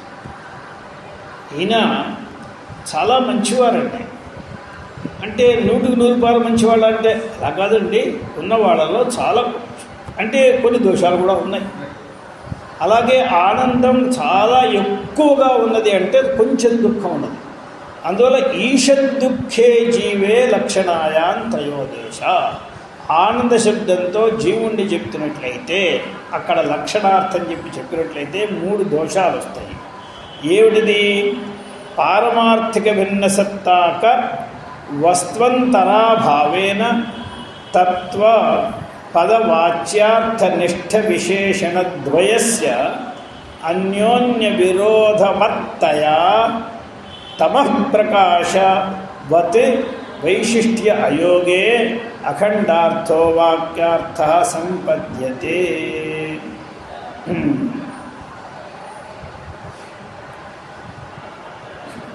వైశిష్ట్య అయోగే అఖండార్థో వాక్యార్థః సంపద్యతే. తథా చ స్వరూపలక్షణవాక్యేషు వాచ్యార్థస్య అతోన్యదార్థ విదుష్యత్య మిథ్యాత్వ ప్రతిపాదనాద్ నిషేధముఖేనైవ అతద్యావృత్తే స్వరూప ప్రతిపాదనేన లక్షణవాక్యాన్ని సమంజసాని భవంతి ఇది భావః. ఎక్కడైనా లక్షణ అని ఒకదాన్ని అంగీకరిస్తే 3 దోషాలని అంగీకరించాలి అని త్రయోదోష. ఈ విషయాలన్నీ ఎవరికి పడతాయంటే కొంచెం శాస్త్రం చదువుకుని ఆ వాసన ఉన్న వాళ్ళకి వస్తాయి. ఇందాక మనం చెప్పుకున్నాం లక్షణ ఎక్కడెక్కడ ఉపయోగించాలి అని. గంగలో ఇల్లు, సెంటర్లో ఇల్లు ఇత్యాదులను చెప్పుకున్నప్పుడు, ఆ శివాలయం మెయిన్ రోడ్డు మీదే అన్నప్పుడు లక్షణ చెప్పుకోవాలి. ఈ లక్షణ చెప్పుకుంటే ఇచ్చే దోషం ఏంటంటే వాచ్యార్థాన్ని స్వభావసిద్ధంగా ఏ అర్థం వస్తుందో దాన్ని వదిలేయాలి. స్వాభావికం కానటువంటి మరొక అర్థాన్ని తీసుకోవాలి. ఆ తీసుకునేప్పుడు ఏదో అర్థాన్ని తీసుకోకుండా మనకి ఇష్టం వచ్చినటువంటి అర్థాన్ని తీసుకోవాలి. ఈ 3 రకాల దోషాలు సర్వత్రం ఉంటాయి. ఉన్నప్పటికీ మనకి కష్టమైన దానివల్ల మనకు లాభం ఉందంటే ఆ కష్టాన్ని అనుభవిస్తాం. ఫలముఖ గౌరవం నదోషాయ. ఏదో లాభం వస్తుందంటే కొంత ఖర్చు పెట్టడానికి తయారవుతాడు కదండి. ఈ ఖర్చుకు భయపడి వెనక్కి వెళ్తే అసలు ఏముండదు కదా. అందువలన దోషములు ఉన్నప్పటికీ ఒక్కొక్కసారి మనకి అనంతమైనటువంటి ఫలం దొరుకుతుందంటే ఎన్ని దోషాలైనా సహించేస్తాం. శివరాత్రి నాడు జాగరణ ఉండలేకపోయినా ఏదో కష్టపడి ఉంటే మనకి ఏదో పెద్ద ఫలం వస్తుందంటే ఎంతో కష్టపడి పళ్ళు బిగించుకుని రాత్రి జాగరణ చేస్తాం. ఎందుకంటే ఏదో పెద్ద ఫలం వస్తున్నది, దాని గురించి చేస్తాం. ఆ రకంగా ఇక్కడ ఈ 3 దోషముల్ని సహిస్తారు. ఇక్కడ విషయం ఏంటంటే వాచ్యార్థంతో ముఖ్యార్థంతో పరమాత్మని నిర్దేశించడానికి వీలు లేదు కాబట్టి అందువల్ల ఏం చేశారు అంటే తత్వం పదములలో 2 విశేషణాలు ఉన్నాయి కదా. కించిజ్ఞత్వ విశిష్ట చైతన్యం జీవుడు, సర్వజ్ఞత్వ విశిష్ట చైతన్యం ఈశ్వరుడు. ఈ ఇద్దరిలోనూ కించిజ్ఞత్వం సర్వజ్ఞత్వం అనే విశేషణాలు పరస్పర విరుద్ధంగా ఉన్నాయి. అంటే వీరిద్దరిని కలపడానికి వీల్లేదు. కలపడానికి వీళ్ళిద్దరూ ఒకే రకంగా ఉన్నట్లయితే కలపచ్చు. ఈయనేమో ఏమీ తెలియనివాడు జీవుడు, ఆయన సమస్తము తెలిసినవాడు. వీళ్ళిద్దరూ ఒకటే అని ఎలా చెప్తాం మనం? వీడు ఏమీ పైస లేనివాడు, ఆయన సమస్తము ఆయన ఉన్నవాడు. వీళ్ళిద్దరూ ఒకటని ఎలా చెప్తాం? వీడికి చదువు లేదు, ఐశ్వర్యం లేదు, శక్తి లేదు, జీవుడికి ఏమీ లేవు. ఆయనకి సమస్తము ఉన్నాయి, ఆయనకి లేనివంటూ లేవు. వీళ్ళిద్దరూ ఒకటి అని చెప్పగలమా? అందువల్ల ఏం చేయాలి? ముఖ్యార్థాన్ని వదిలేయడం అంటే ఏం చేయాలి? విశేషణాన్ని వదిలేస్తే చైతన్యం అని ఉందే, అది 2 ఒకటి. ఒకే తల్లికి పుట్టినటువంటి 2 పిల్లలు, ఒకడు సుప్రీంకోర్టు జడ్జి, ఒకడు అదే కోర్టులో స్టాంపు వేస్తూ ఉంటాడు. వీళ్ళిద్దరూ వాళ్ళ డ్రెస్ వేసుకుని వాళ్ళ మార్గంలో వాళ్ళ వెహికల్లో వాళ్ళు వెళ్ళి పని చేసుకుంటారు. భోజనానికి వచ్చే సమయంలో ఇద్దరు వాళ్ళ వస్త్రాలన్నీ ఉద్యోగానికి సంబంధించిన వస్త్రాలని తీసేసి ఇంట్లో వచ్చేటువంటి వస్త్రములు కట్టుకొని తల్లి దగ్గరికి వస్తే, తల్లికి వీడు జడ్జి అని లేదు, వీడు చపరాశి అని లేదు, ఇద్దరు నా పిల్లలు. ఇప్పుడు జడ్జి పిల్లవాడు ఒకడు చపరాశి పిల్లవాడు ఒకడు.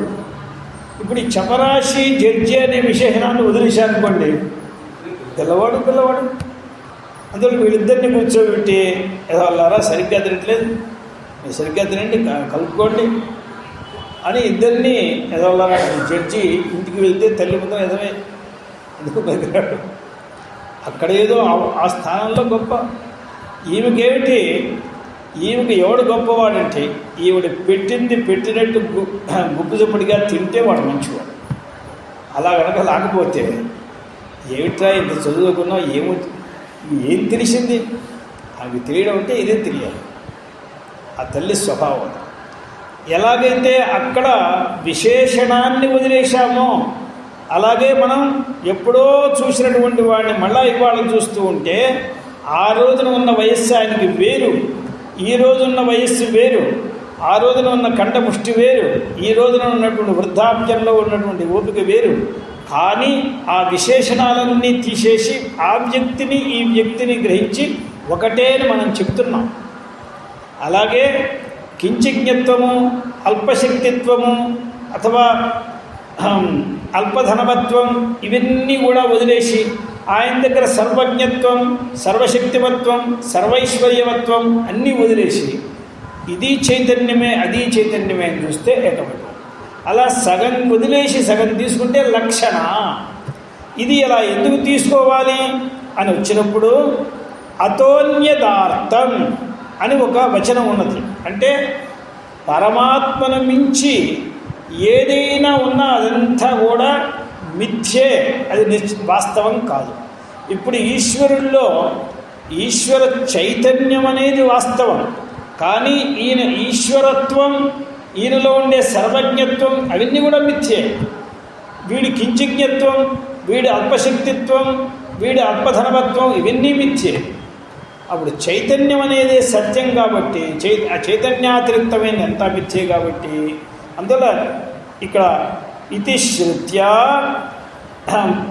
మిథ్యాత్వ ప్రతిపాదనాత్ అందువల్ల నిషేధముఖేన అతద్వ్యావృత్తి స్వరూప అందువల్ల బ్రహ్మ కాని దాన్ని నిషేధం చేసేస్తూ వచ్చారు. ఇది బ్రహ్మ కాదు, ఇది బ్రహ్మ కాదు, ఇది బ్రహ్మ కాదు అని నిషేధం చేసేస్తే లక్షణ వాక్యాన్ని సమంజసాని భవంతీతి భావ. అందువల్ల ఏవమితి ఆగమ అబోధ్య. ఎందుకంటే ఏకానంద చిదాకృతి అన్నప్పుడు మనకేం జరిగిందంటే ముఖ్యమైన ఆనందము ప్రకాశాత్మకము అయినటువంటి చైతన్యమే ఆమెకు ఆకారము అంటే మనం ఏదో ఇదే అమ్మా అని చెప్పినట్లు అయిపోయింది. అలా మీరు చెప్పేస్తారా? చెప్పలేదు నాయన. అంతకంటే అతిరిక్తమైన దాన్ని నేను నిరసనం చేశాను. ఈమె ఆగమ అబోధ్యే, ఆగమం వల్ల నేరుగా చెప్పడానికి వీల్లేదు, కానీ తెలుసుకోవడానికి వీల్లేదు. చెప్పడానికి వీలు లేకపోయినా తెలుసుకోవచ్చు. చెప్పడానికి వీలు లేని తెలుసుకోవచ్చు అంటే ఏమిటి దీనికి అర్థం? మాధుర్యాన్ని, పంచదారలో ఉండే మాధుర్యాన్ని చెప్పడానికి మాటలు లేకపోయినా తెలుసుకోవడానికి అనుభవం మాత్రం ఉన్నది. తేనెలో ఉండేటువంటి మాధుర్యాన్ని విడిగా చెప్పడానికి మాటలు లేకపోయినా అనుభవించడానికి గల హృదయం మనకు ఉన్నది. అంటే మనం అనుభవించేదంతా చెప్తామని లేదు, అది మనకి కేవల అనుభవైక గోచరం. అనుభవైక గోచర విషయాన్ని వేదం కూడా చెప్పలేదు, ఎందుకంటే చెప్పడానికి మాటలు లేవు. ప్రపంచంలో లేని మాటలను వేదం మాత్రం సృష్టిస్తున్నాయి ఏమిటి? ఇందులో మాటలు లేవు కాబట్టి చెప్పలేవు. చెప్పలేకపోయినా ఆ అనుభవాన్ని కలిగింపచేస్తుంది. ఎక్కడో ఉండేటువంటి ఒక పెద్ద క్షేత్రాన్ని గురించి కళ్ళకు గట్టినట్లుగా ఒక గంట సేపు వర్ణించి చెప్తారు ఆ క్షేత్రం వెళ్ళొచ్చిన వాడు. మన కళ్ళకి ఏం కనిపించాలి ఆ క్షేత్రం, కానీ మనం కూడా చూసినట్లుగా అర్థమైనట్లుగా భావిస్తున్నాం. నిజంగా ఒక రోజున మనం అక్కడికి వెళ్తే ఇది ఇంతకుముందు మనం చూసిందే అని కూడా అనిపిస్తుంది. అలాగే శృతి అంత చక్కగా వర్ణిస్తుంది, తనకు అనుభవం ఉన్నది కాబట్టి ఎంత వర్ణించినా అది పరోక్షమే కానీ అపరోక్షం కాదు. అపరోక్షం అనేది స్వానుభవంతో కావాలి, అది స్వానుభవంతో వచ్చేది తప్ప అది ఎవ్వరూ ఏం చేయలేదు. అందువల్ల ఓం ఏవమిత్యాగమా బోధ్యాయే నమః ఏక భక్తిమదర్చిత.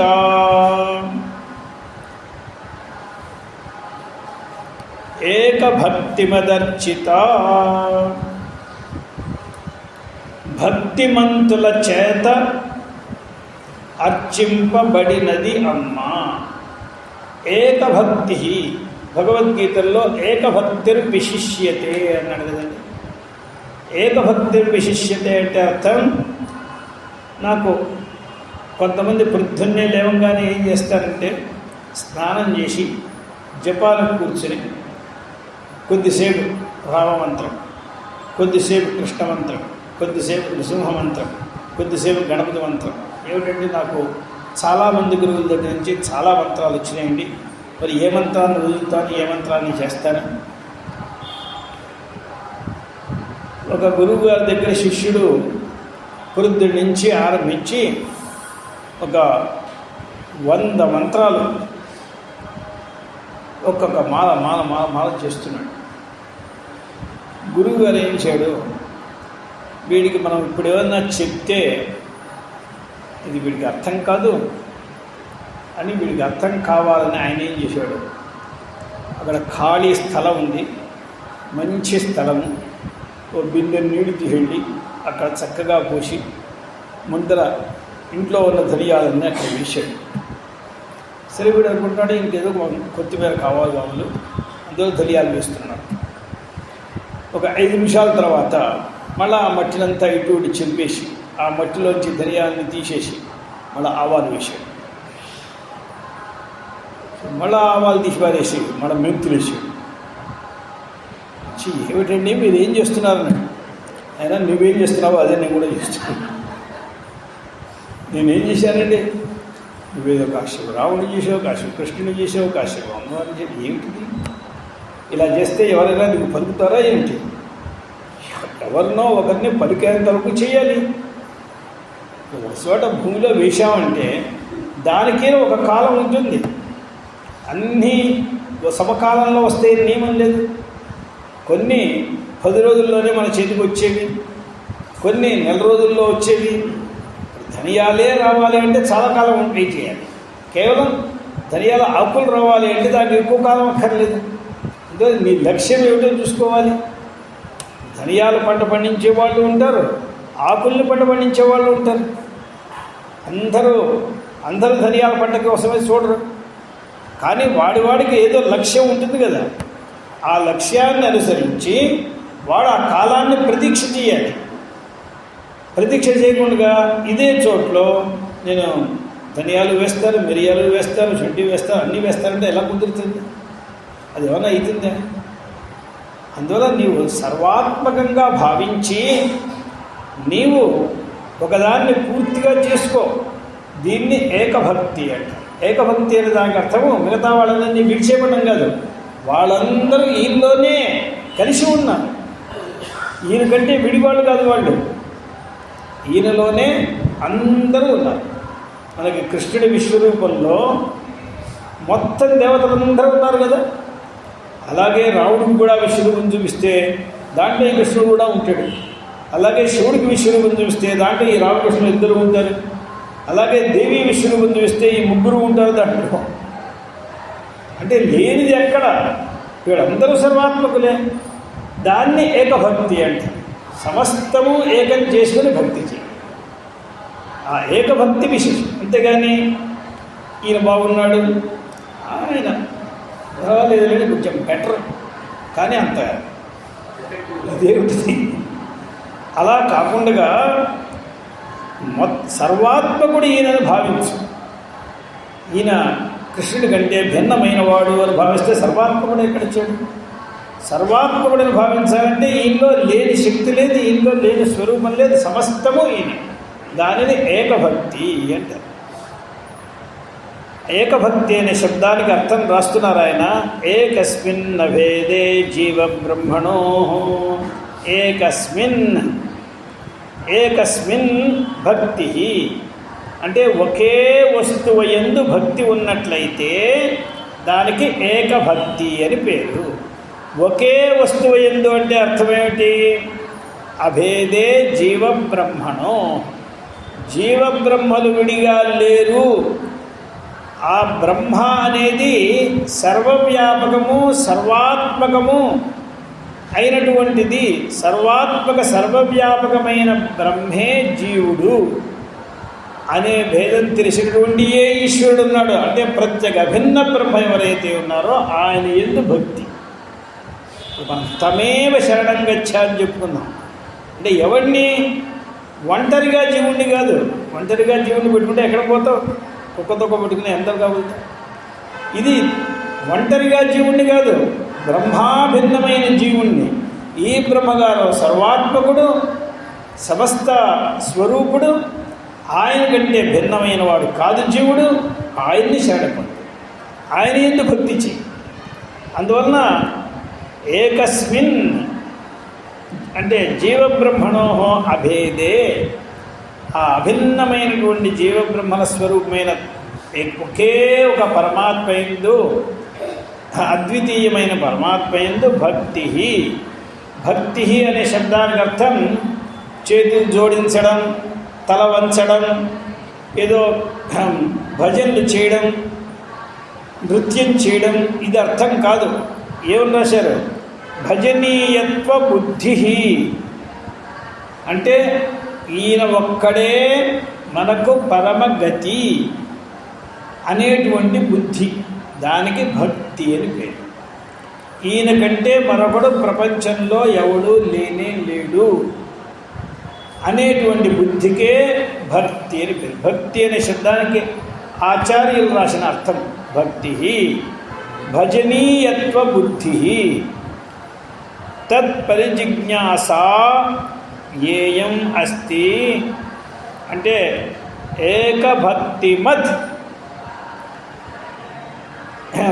ఏషాం ఎవర్లకు తత్పరిజిజ్ఞాస అస్తి ఈ భజనీయమైనటువంటి సేవించదగినటువంటి సర్వసేవ్యుడైనటువంటి పరమాత్మ తత్వము ఏమిటి అని ఎవరైతే జిజ్ఞాస కలిగి ఉన్నారో వారికి ఏకభక్తిమంతులు అని పేరు. ఏకభక్తిమంత. ఈ భక్తిమంతులు అంటే భక్తి గలవాళ్ళంటే ఎవరు? దాని యందు జిజ్ఞాస కలవాలి. జిజ్ఞాస కలగడం అంటే ఏంటి అర్థం? అది తెలుసుకుంటేనే నేను నిద్రపోతాను, అది తెలుసుకోకపోతే నేను పై శ్వాస పీల్చను, అది అయితేనే ఇప్పుడు పైన ఏదైనా, లేకపోతే ఏం లేదు. అది అయిందా కాలేదా అని చెప్పండి. ఒక దంపతులకి వివాహమయ్యి 30 సంవత్సరాల తర్వాత ఈశ్వరానుగ్రహంతో సంతతి కలిగే సూచన కలిగింది. ఇక ఆసన్న ప్రసవమైన ఆ స్త్రీని ఏ వైద్యుని దగ్గరకో తీసుకుని వెళ్ళారు. వెళ్ళిన తర్వాత అక్కడ ప్రసవ వేదనలన్నీ పడిన తర్వాత వాళ్ళెవరో వచ్చి సుఖప్రసవం జరిగింది అని చెప్పారు. ఇప్పుడు ఈయనకి వెంటనే ఆడ మగ అనేది ప్రశ్న. అది 10 రోజులు ఆగి చెప్తామంటే 10 రోజులు కాదు, 10 నిమిషాలు ఉంటాడు అయినా. అది మేము తర్వాత చెప్తానులేండి, అది మేము సర్టిఫికెట్ ఇచ్చేప్పుడు చెప్తాం. అంటే ఎవరు ఊరుకుంటాడండి? వీడు ఇన్నాళ్ళ నుంచి ఎదురు చూసేది ఇది, దానిని జిజ్ఞాస అండి. అంతేగాని సరేలేండి మీరు చెప్తారంటే నేను ఎల్లుండి వస్తాను అని అంటే దానికి జిజ్ఞాస అనే పేరు. ఇది ఇప్పుడు అది తెలియకపోతే ఆ ప్రసవ వేదన ఆవిడ అనుభవించిన వేదన కంటే ఈయన ఎక్కువ వేదన అనుభవిస్తున్నాడు. ఏమిటో తెలియదు, అది ఏమిటో తెలియాలి. ఇప్పుడు అసలు తెలిస్తే ఏమైనా మారుస్తావా? తెలిసింది, ఇలా ఉంటే అలాగో, అలా ఉంటే ఇలాగో చేయగలవు. ఇప్పుడు తెలుసుకోవాలి, జిజ్ఞాస. అందులో భజనీయత్వ బుద్ధి అంటే తత్పరిజిజ్ఞాస, దాని గురించి సమస్త విషయాన్ని తెలుసుకోవాలి అని అనుకునేవాళ్ళు భక్తిమంతులు. ప్రతి వాళ్ళు ఇవాళ లోకంలో ఏమంటారు? నా హృదయంలో భక్తి ఉందండి. నా భక్తి ఉండి ఏం చేస్తున్నా? భోజనం మానేసావా? నవ్వడం మానేసావా? వ్యర్థ భాషడం మానేసావా? ఏం చేసావు? భక్తి ఉంది. నీకు భక్తి ఉందని నేను ఎలా అంగీకరించేది? నీకు భక్తి ఉందని నీకు నువ్వే సర్టిఫికేట్ ఇస్తుంటే అయిపోయిందా? తత్పరిజిజ్ఞాస ఏషాం అస్తి. ఎవర్లకు దాని గురించి పరిపూర్ణంగా తెలుసుకోవడానికి ఈ రకమైన జిజ్ఞాస ఉన్నదో, అప్పుడే పుట్టినటువంటి తండ్రికి ఉన్నటువంటి జిజ్ఞాస ఉన్నదో, తైహి అర్చిత పూజిత, అట్టి వాళ్ళ చేతే అమ్మ పూజింపబడుతుంది. మనందరం తీసుకెళ్ళి ఏదో పెద్ద పూజ వేసేస్తే అమ్మకు ఈ అర్చనలన్నీ ఆవిడ తీసుకుంటుందా? ఎవరైతే ఆ జిజ్ఞాసతో వచ్చారో, అమ్మ దగ్గరికి స్కూల్ నుంచి వచ్చే పిల్లవాడు ఏడు మొహం పెట్టుకుని అక్కడ దాకా ఒక్కొక్క అడుగు వెనక్కి వేసుకుంటూ వచ్చినవాడు తల్లిని చూసిన వెంటనే పరుగులతో వస్తాడు. ఆ ముఖాన్ని ఆ తల్లి గుర్తిస్తుంది. అలాగే అమ్మవారి దగ్గరికి వెళ్ళేవాడు ఈ పరిజిజ్ఞాసతో, భజనీయమైనదా మూర్తివి నీ ఒక్కదానివే, నీ గురించి నేను తెలుసుకోవాలి, ఇది తెలుసుకోలేకుండా నేను ఒక క్షణం ఉండలేను అని పరిగెడితే ఆ తల్లి రెండు చేతులు చాచి ఆ పిల్లవాడిని తీసుకుని తన దగ్గర పెట్టుకుని తనతో ఎక్కించేసుకుంటుంది. అందువల్ల వారి చేత అర్చింపబడుతుంది. తైహి అర్చిత పూజిత ఇత్యేతత్ ఉపలక్షణస్తుత ధ్యాత నమస్కృత ఇత్యేవమాదీనాం. అంటే పూజిత అనే దానికి పుష్పములతో పూజ అని అర్థం కాదు. అక్కడ వారికి వచ్చిన స్తోత్రములతో స్తుత అని కానీ, ధ్యానంతో ధ్యాత అని కానీ, ఏమీ చేత కాకపోతే రెండు చేతులు జోడించి తల ఉంచి నమస్కృత అని కానీ, అనేక ముద్రలు మనకి శ్రీ విద్యా సంప్రదాయంలో ఉన్నాయి. ముఖ్యంగా దశముద్రా సమారాధ్య, అలాగే యోనిముద్ర త్రిఖండేశి అని ఇత్యాది అనేక ముద్రలు ఉన్నాయి. అన్ని ముద్రల కంటే గొప్ప ముద్ర అంజలి ముద్ర. ఇది సర్వార్థ సాధన. ఈ అంజలి ముద్ర చాలు. అందులో నమస్కృత అంటే ఇక్కడ ఏకభక్తిమద్ అర్చిత అని ఉంది కదండి పదంలో.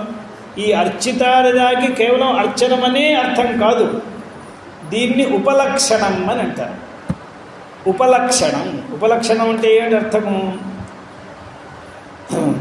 ఏదో నానబోసిన వస్తువుని ఎండాలేని ఎండలో పెట్టింది తల్లి. పెడితే కాకులు వచ్చి దాన్ని తీసుకుని పోతాయి.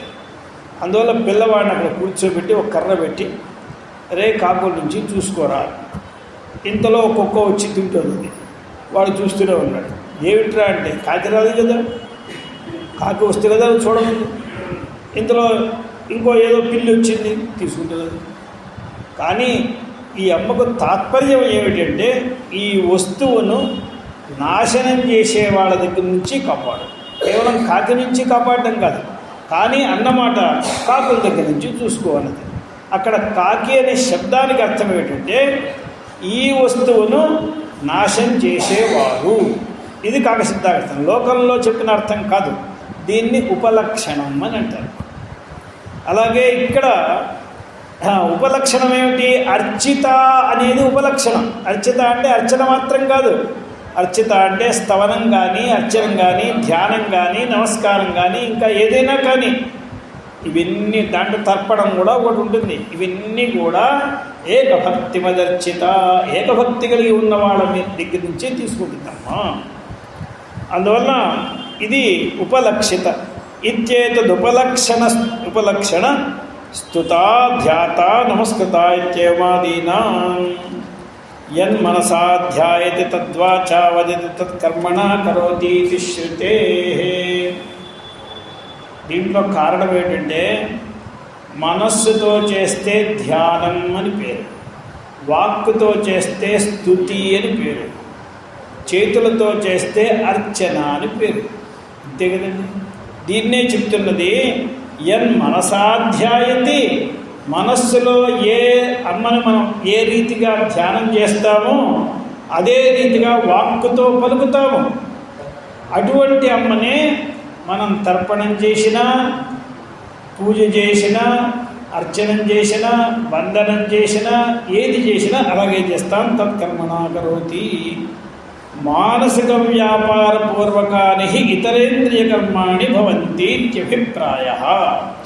అంటే మనస్సులో ఏది చేయదలుచుకుంటామో అదే కదండి బయట ఇంద్రియములతో చేయగలం. మనస్సులో మనం నడవాలి అని సంకల్పించి కూర్చోగలమా? మనస్సులో కూర్చోవాలి అని సంపాదించే నవ్వగలమా?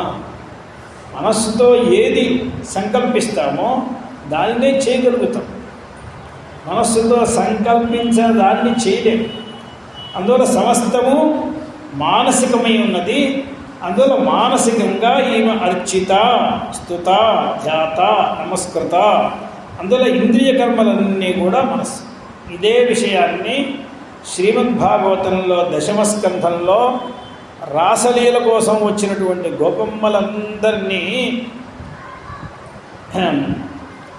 శ్రీకృష్ణుడు స్వాగతం పలికి, ఇంత అర్ధరాత్రి కూడా మీరందరూ వచ్చారు, అసలు ఈయనే పిలిచింది, వాళ్ళని ప్రేరేపించిన వాడు ఈయన. మీరందరూ వచ్చారు, ఏం కష్టం వచ్చింది అని అడిగారు. వాళ్ళన్నారు, కష్టం వస్తే నీ దగ్గరికి వస్తాము, మేము అటువంటి భక్తులం కాదు. కష్టం వచ్చే దగ్గరికి పరిగెత్తుకు వచ్చే భక్తులు వేరు. మేము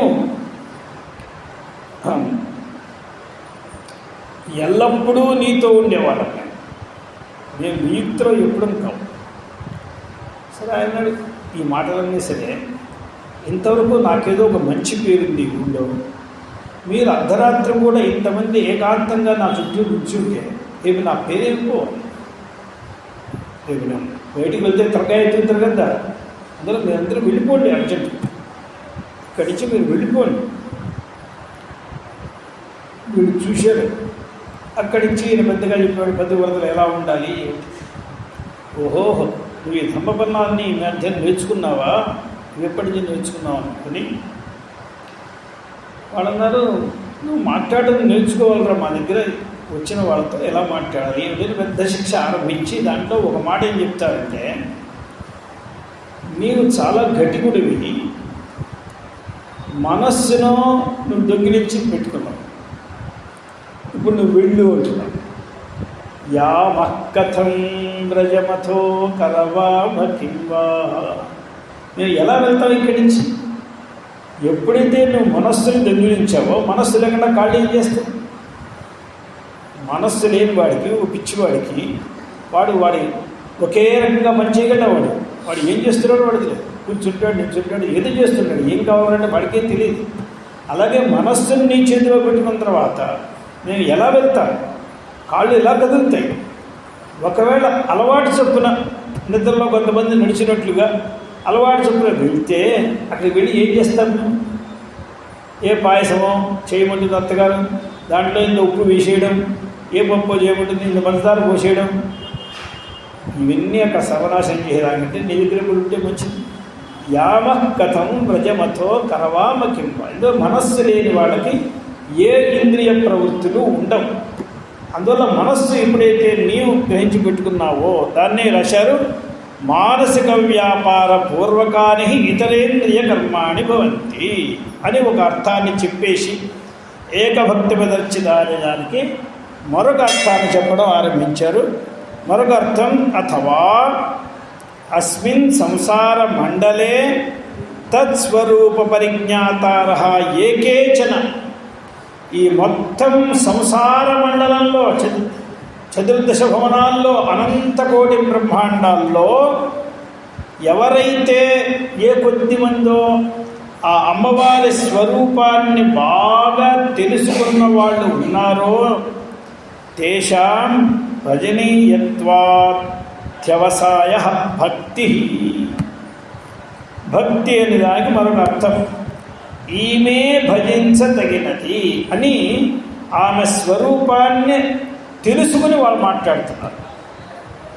ఇప్పుడు మనకి ఇస్తట్లో 4 కూరలు వడ్డించారు. వడ్డిస్తే దీనిలో ఏది చాలా మనకి ఇష్టమైంది అని తెలిసి దాన్ని భుజిస్తాం. మనకి ఎక్కడో కొత్త దేశానికి వెళ్ళాం, వాళ్ళు ఏవో వస్తువులు వేశారు, బిక్కమంటూ ఏది తింటే ఏమైపోతుందో తెలియక, తినకుండా ఉండడానికి వీలు లేక ఏదో ఒక్కొక్క దాంట్లో వేలు పెట్టి నలుచుకుంటూ ఉంటే అది వేరే విషయం. తెలిసి ఇవాళ గోంగూర పప్పు చేశారంటే ఇక దాని మీదకి దండు పంపు అన్నాడంటే ఇంకా ఏముంది, అయిపోయింది. అలా తెలిసి చేసే భక్తి వేరు. తెలియక ఏదో ఆ అమ్మ మంచిదని వారు అన్నారండి, ఆ అమ్మ మంచిదని ఆయన పురాణంలో చదివారండి, అక్కడ ఏం భక్తి కుదురుతుంది? అందువల్ల ఇక్కడ ఏమన్నారంటే భక్తి అనే దానికి అది కాదు. తత్స్వరూప పరిజ్ఞాతార ఏ కేచన తేషాం భజనీయత్వ అధ్యవసాయ. అంటే ఈమె భజించి తీరవలసిందే అనే నిశ్చయం, ఆ నిశ్చయానికి భక్తి అని పేరు. విషయం తెలిసిన వారి నిశ్చయం. ఇప్పుడు ఈ రోజున డబ్బు గురించిన జ్ఞానం ఎవరికి లేదు, అందువల్ల అందరికీ దాని మీద భక్తి ఉన్నది. ఎందుకంటే దాని పరిజ్ఞానం ఉన్నది. ధనేన సర్వం సాధ్యం, సమస్తం ధనంతో సాధ్యం అనే విషయం తెలిసిన తర్వాత ఇది నిశ్చయంగా మనం సంపాదించి తీరాలి అనే నిశ్చయం ఉండి దాని మీద భక్తి చేస్తున్నాం. అందువల్ల తేషాం భజనీయత్వాధ్యవసాయ భక్తి తదేక ప్రవణత. అంటే ఇప్పుడు భక్తి అనే దానికి అర్థం ఏంటంటే ఆ పనినే చేస్తూ ఉన్న మధ్యలో ఎవడు ఇంకోటి ఏం చెప్పినా సరే వినడు, చెవిన పడదు, వాడికి ఎదురుకొండగా వచ్చి చూపించే వాడి కళ్ళల్లో పడదు. అది ఎవ్వరు ఎన్ని అడ్డు పెట్టినా కూడా అది అలాగే ఉంటుంది. నీరు పోతూ ఉంటే పల్లాన్ని ఎరిగిపోతూ ఉంటే ఎన్ని కొండలు అడ్డు వస్తే మాత్రం లాభమే ఉందండి. మన విజయవాడలో కృష్ణా నది దుర్గా అమ్మవారి ఇంద్రకీలాద్రి దగ్గర ఇంతకుముందు కృష్ణానది రాకముందు ఈ కొండ ఇక్కడి నుంచి అటు అవతల ఒడ్డు ఊరి పేరు ఏమిటి, తాడేపల్లి గారు, సీతానగరం వరకు అఖండంగా ఉండేది. ఉంటే కృష్ణానది వచ్చింది. సరే ఏదో చివరికి ఇంద్రకీలాద్రి ఏంటంటే చిన్న బెజ్జం వేయించింది. మొత్తం ఆ కొండే ఎక్కడో ఇప్పుడు దాని ఏదో మొఘల్ రాయలు పేటనో ఏదో అంటారు, అక్కడ వెళ్ళి ఆ కొండ పడిందని విన్నాను. అంటే ఈ బెజ్జం పడడం వల్ల బెజవాడ అని చెప్తారని ఒక మాట. అంటే ఇంత చోటు ఇచ్చేస్తే ఆ జలం వెళ్ళిపోతుంది, దాన్ని ఎవరు అడ్డు పెట్టలేదు. ఎన్ని కొండలను కొట్టుకుంటూ గంగ వచ్చినా మనకేం తెలుస్తుంది? వింధ్యాచలంలో చూస్తే తెలుస్తుంది, పక్కనే ఉంది కదా వింధ్యాచలం. ఎక్కడ చూసినా కొండే, ఎక్కడ చూసినా కొండే. వింధ్యాచలంలో మీరు గంగానది వెళ్ళి చూడండి, మొత్తం వస్తే అర్థం కాదు, ఎండి ఉన్నప్పుడు ఎక్కడ చూసినా కొండే, కాస్త ఎండిపోతూ ఉంటుంది, కాస్త జలం ఆడిపోతూ ఉంటుంది. మొత్తం గంగానదిని ఇటు నుంచి మనం రాళ్ళ మీద దాటేసేయచ్చు, అట్లాగే ఉంటుంది. అక్కడ చాలా బాగా ఉంటుంది, రాళ్ళలో వస్తూ ఉంటుంది.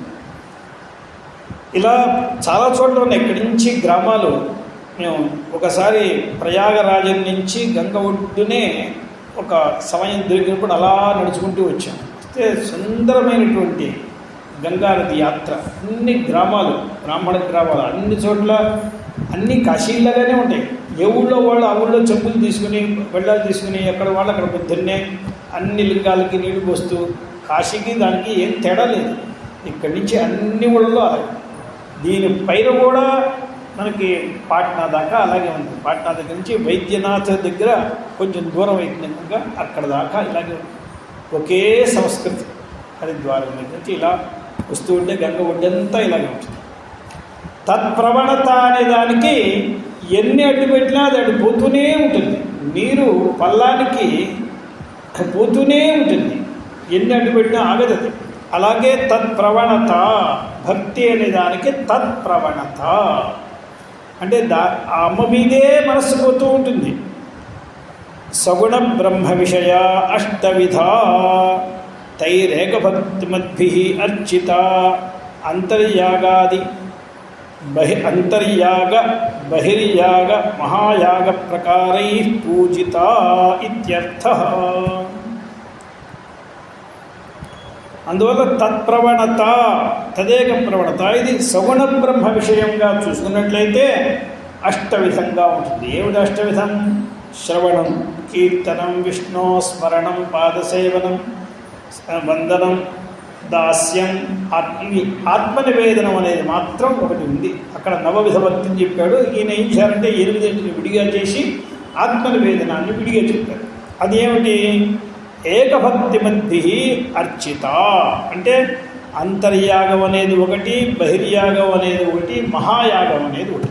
మహాయాగ క్రమారాధ్య మహాభైరవ పూజిత. ఆ మహాయాగం అనే క్రమంలో పూజిత. అందులో ఏకభక్తి గల వారే అర్చించగలరు. ఇటు అటు చూసేవాళ్ళు ఏమీ అర్చించలేరు. ఏకభక్తి గల వాళ్ళు అర్చించని, స్తోత్రం చేయని, ధ్యానం చేయని, నమస్కారం చేయని. అంతర్యాగం అనేది బాహ్యమైనటువంటి వస్తువులు ఏమీ ఉండవు. ఏమీ లేకుండా సమస్తము హృదయంలోనే మొత్తం పూజంతా నడిచిపోతూ ఉంటుంది. 4-5 గంటలు బాహ్యంగా చేసేటువంటి పూజ మానసికంగా నడుస్తూనే ఉంటుంది. రాధా బాబా అని ఒక ఆయన గోరఖ్పూర్లో ఎక్కువగా ఉంటూ ఉండేవాడు. ఆయన పుస్తకాలు చాలా బయటకు వస్తాయి. ఆయన కృష్ణ భక్తుడా, దేవీ భక్తుడా నిర్ణయించి చెప్పలేం. రాధాభక్తుడు కూడా. ఆయన శ్రీ విద్యలో చాలా గొప్పవాడు. ఆయన రాధమ్మనే లలితగా చూస్తాడు, లలితనే కృష్ణుడిగా చూస్తాడు. ఎప్పుడూ మూర్చిపోతూ ఉంటాడు. ఆయన గ్రంథాలు చదివితే మనకే మూర్చి వస్తుంది. గ్రంథాలు రాసిన ఆయన మరి ఆయన అనుభవాన్ని ఎలా రాశాడో మనకి తెలియదు. ఆయన ఆ అమ్మవారిని పూజ చేసేటప్పుడు మానసిక పూజలు చేస్తూ ఆయన రాశాడు. అమ్మా, నీకోసం నేను ప్రార్థించి అన్నపూర్ణాదేవి ఇదిగో ఈ బంగారు పళ్ళెల్లో భోజనం తయారు చేస్తున్నాను. అది ఆయన పూజలో వచ్చే నైవేద్యం. ఎక్కడి నుంచో వరుణుడు మొత్తం సకల నదీ జలాన్ని అమ్మవారు తెచ్చి కనక కలశాభిషేకం కల్పయామి నమః అని చేస్తారు. సకల తీర్థచ్యుత కనక కలశాభిషేకం కల్పయామంటే వరుణుడే జలాధిష్టాన దేవత. ఆయనే వచ్చి ఈయనకి ఇస్తాడు, ఈయన నిర్మిస్తూ ఉంటాడు.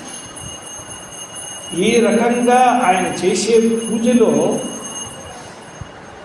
ఎక్కడి నుంచి వచ్చి ఏం చేస్తూ ఉంటారో తెలియదు. అది అసలు ఆ కల్పన చేయడం మన వల్ల చేత కాదు. మనకి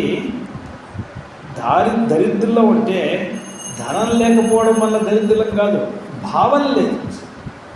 భావదారిద్ర్యం ఒకటి, ధనదారిద్ర్యం ఒకటి. మనకి 62, 63 ఆ ప్రాంతాల్లో మనకేమొచ్చింది? ఒక పెద్ద కరువు వచ్చింది మన దేశంలో. అప్పుడు ఇంకా ఇందిరాగాంధీ కూడా రాలేదు, లాల్ బహదూర్ శాస్త్రి గారు ఉన్నాడు. అప్పుడు ఆయన దేశానికి ఒక సందేశం ఇచ్చాడు. అందరూ ఒక పూట తినండి అని కూడా ఒక సందేశం ఇచ్చాడు. అంతటి దారిద్ర్యం వచ్చిన కాలం మనకి. కానీ ఆ కాలంలో పెళ్ళిళ్ళు జరిగినాయి. ఆ దారిద్ర్య కాలంలో జరిగితే అందరికీ తరిమి వడ్డించి ఇంకా తినాలి. వాళ్ళు పెద్దగా అరుపులు వాళ్ళ చేతుల మధ్యలో నుంచి వేసి భోజనాలు తీసి పెట్టారు. వాళ్ళు నిజానికి వీళ్ళ దగ్గర అంత ఉందే. ఎందుకంటే దేశంలో లేకపోతే వీళ్ళ ఇంట్లో ఎక్కడ చూసింది? వీడేమన్నా కోటీశ్వరులా? ఎవరు కోటీశ్వరులు కాదు, సాధారణమైన వాళ్ళందరూ చేశారు. ఇది ఎలా చేశారంటే భావం పూర్ణంగా ఉంది వాళ్ళు. అప్పుడు ఏం జరిగిందంటే ఒక రోజున నేను విన్న కథ, బ్రాహ్మలు 150 మంది బ్రాహ్మలు, దసరా బ్రాహ్మలు వచ్చి భోజనానికి కూర్చున్నారు. వెసళ్ళు వేశారు. వేస్తే అంతవరకు వాళ్ళు ఏదో బియ్యం తయారు చేయబుతున్నారు. ఇంతలో ఇంకో 100 మంది వచ్చారు. వస్తే అప్పుడు ఇంట్లో ఉన్న పిల్లల్ని మీరు ఎక్కడైనా రేషన్ కొట్లోకి వెళ్ళి 4-5 కొట్లకు వెళ్ళి తీసుకోమన్నారు. వీళ్ళు వెళ్ళి అక్కడికి వెళ్ళి మొత్తం 50 కిలోలో ఎంతో కిలో పెట్టుకుని తెస్తూ ఉంటే పోలీసులు పట్టుకున్నారు.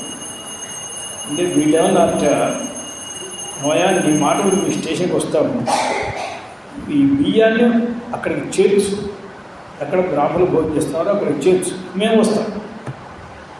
ఇప్పుడు దుష్టులం మేం కానీ బియ్యం కావు, అందులో బియ్యాన్ని అక్కడ పంపించు ఆ మందికి. మీ ఇంటి దాకా నేను ఎక్కడ తేయలేదు, అదే మేమే వస్తాం అని వీడి పై గుడ్డ వారి చేతిలో పెట్టి వీళ్ళు గుడ్డలు లేకుండా ఆ పై గుడ్డ లేకుండా ఇంటికి వెళ్ళి ఆ మూటలు పడేసి వచ్చారు. వీళ్ళని చూసి ఆ పోలీసు నమస్కారం చేసిన ఆయన మీరు వెళ్ళట్లేదు అంటే అలా పెట్టారు. భోజనాలు తక్కువగా పెట్టలేదు. ఆ రోజున మనకి భావ సంపత్తి ఉంది. ఇవాళ మనం ఒక్క బటన్ నొక్కితే ఎంత కావాలంటే అంత ఇక్కడికి వచ్చి అవుతుంది. ఇవాళ ఎప్పుడైనా ఒకడు వస్తే వచ్చాడా నాయన అని మనమే ఏమంటే మీకు ఇప్పుడు ఒక 10 నిమిషాల్లో బయలుదేరకపోతే ఈ ఊళ్ళో మనం బస్సులు దొరకవు. ఉంటే కర్ఫ్యూ ఉంటున్నారు, ఏదో ఉంటున్నారు, మళ్ళీ నేను 4 రోజులుగా వెళ్ళలేదు, మీరు రేపు పొద్దున వెళ్ళే పని ఇంకోటే పెట్టుకుంటే మంచిది అని మీ మంచి పని చెప్తున్నా అని ఇటువంటి స్థితి దారితీస్తే ఇప్పుడు వచ్చింది. అందువల్ల దారిద్ర్యం అనేది వస్తు దారిద్ర్యం పెద్ద దారిద్ర్యం కాదు, భావ దారిద్ర్యమే దారిద్ర్యం. కనీసం మానసిక పూజ చేయడానికి మన అధికారులం కాలేదు. ఆ రాధాబాబా పుస్తకం చదివితే మనకి జరిగేది, ఆయన ఏమంటాడు, కాశ్మీర్లో వచ్చేటువంటి కుంకుమ పువ్వుతో నీకు నేను దోషులతో పూజ చేస్తున్నానంటాడు. ఎక్కడో కేరళలో దొరికేటువంటి లవంగాలతో ఇదిగో ఇవన్నీ షర్బత్తులు తయారు చేశానంటాడు. ఆయనకి ఎక్కడెక్కడ ఏవేవి విశిష్టంగా దొరుకుతాయో ఆ వస్తువులన్నీ తెచ్చి అమ్మవారికి సమర్పించడానికి మనస్సు. మనకి మానసిక పూజలో కూడా 2 అరటిపండు కంటే 3 అరటిపండు పెట్టడం మనకి ఇష్టం లేదు. మానసిక పూజలో గెలలు పెట్టచ్చు కదా. మొత్తం ప్రపంచంలో ఉండేటువంటి ఎన్ని అరటి తోటలు ఉన్నాయో అన్ని తోటల్లో కాసినటువంటి అమృతపాడిని అమ్మవారికి నైవేద్యం పెట్టాలని నీకేమిటి ఇబ్బంది?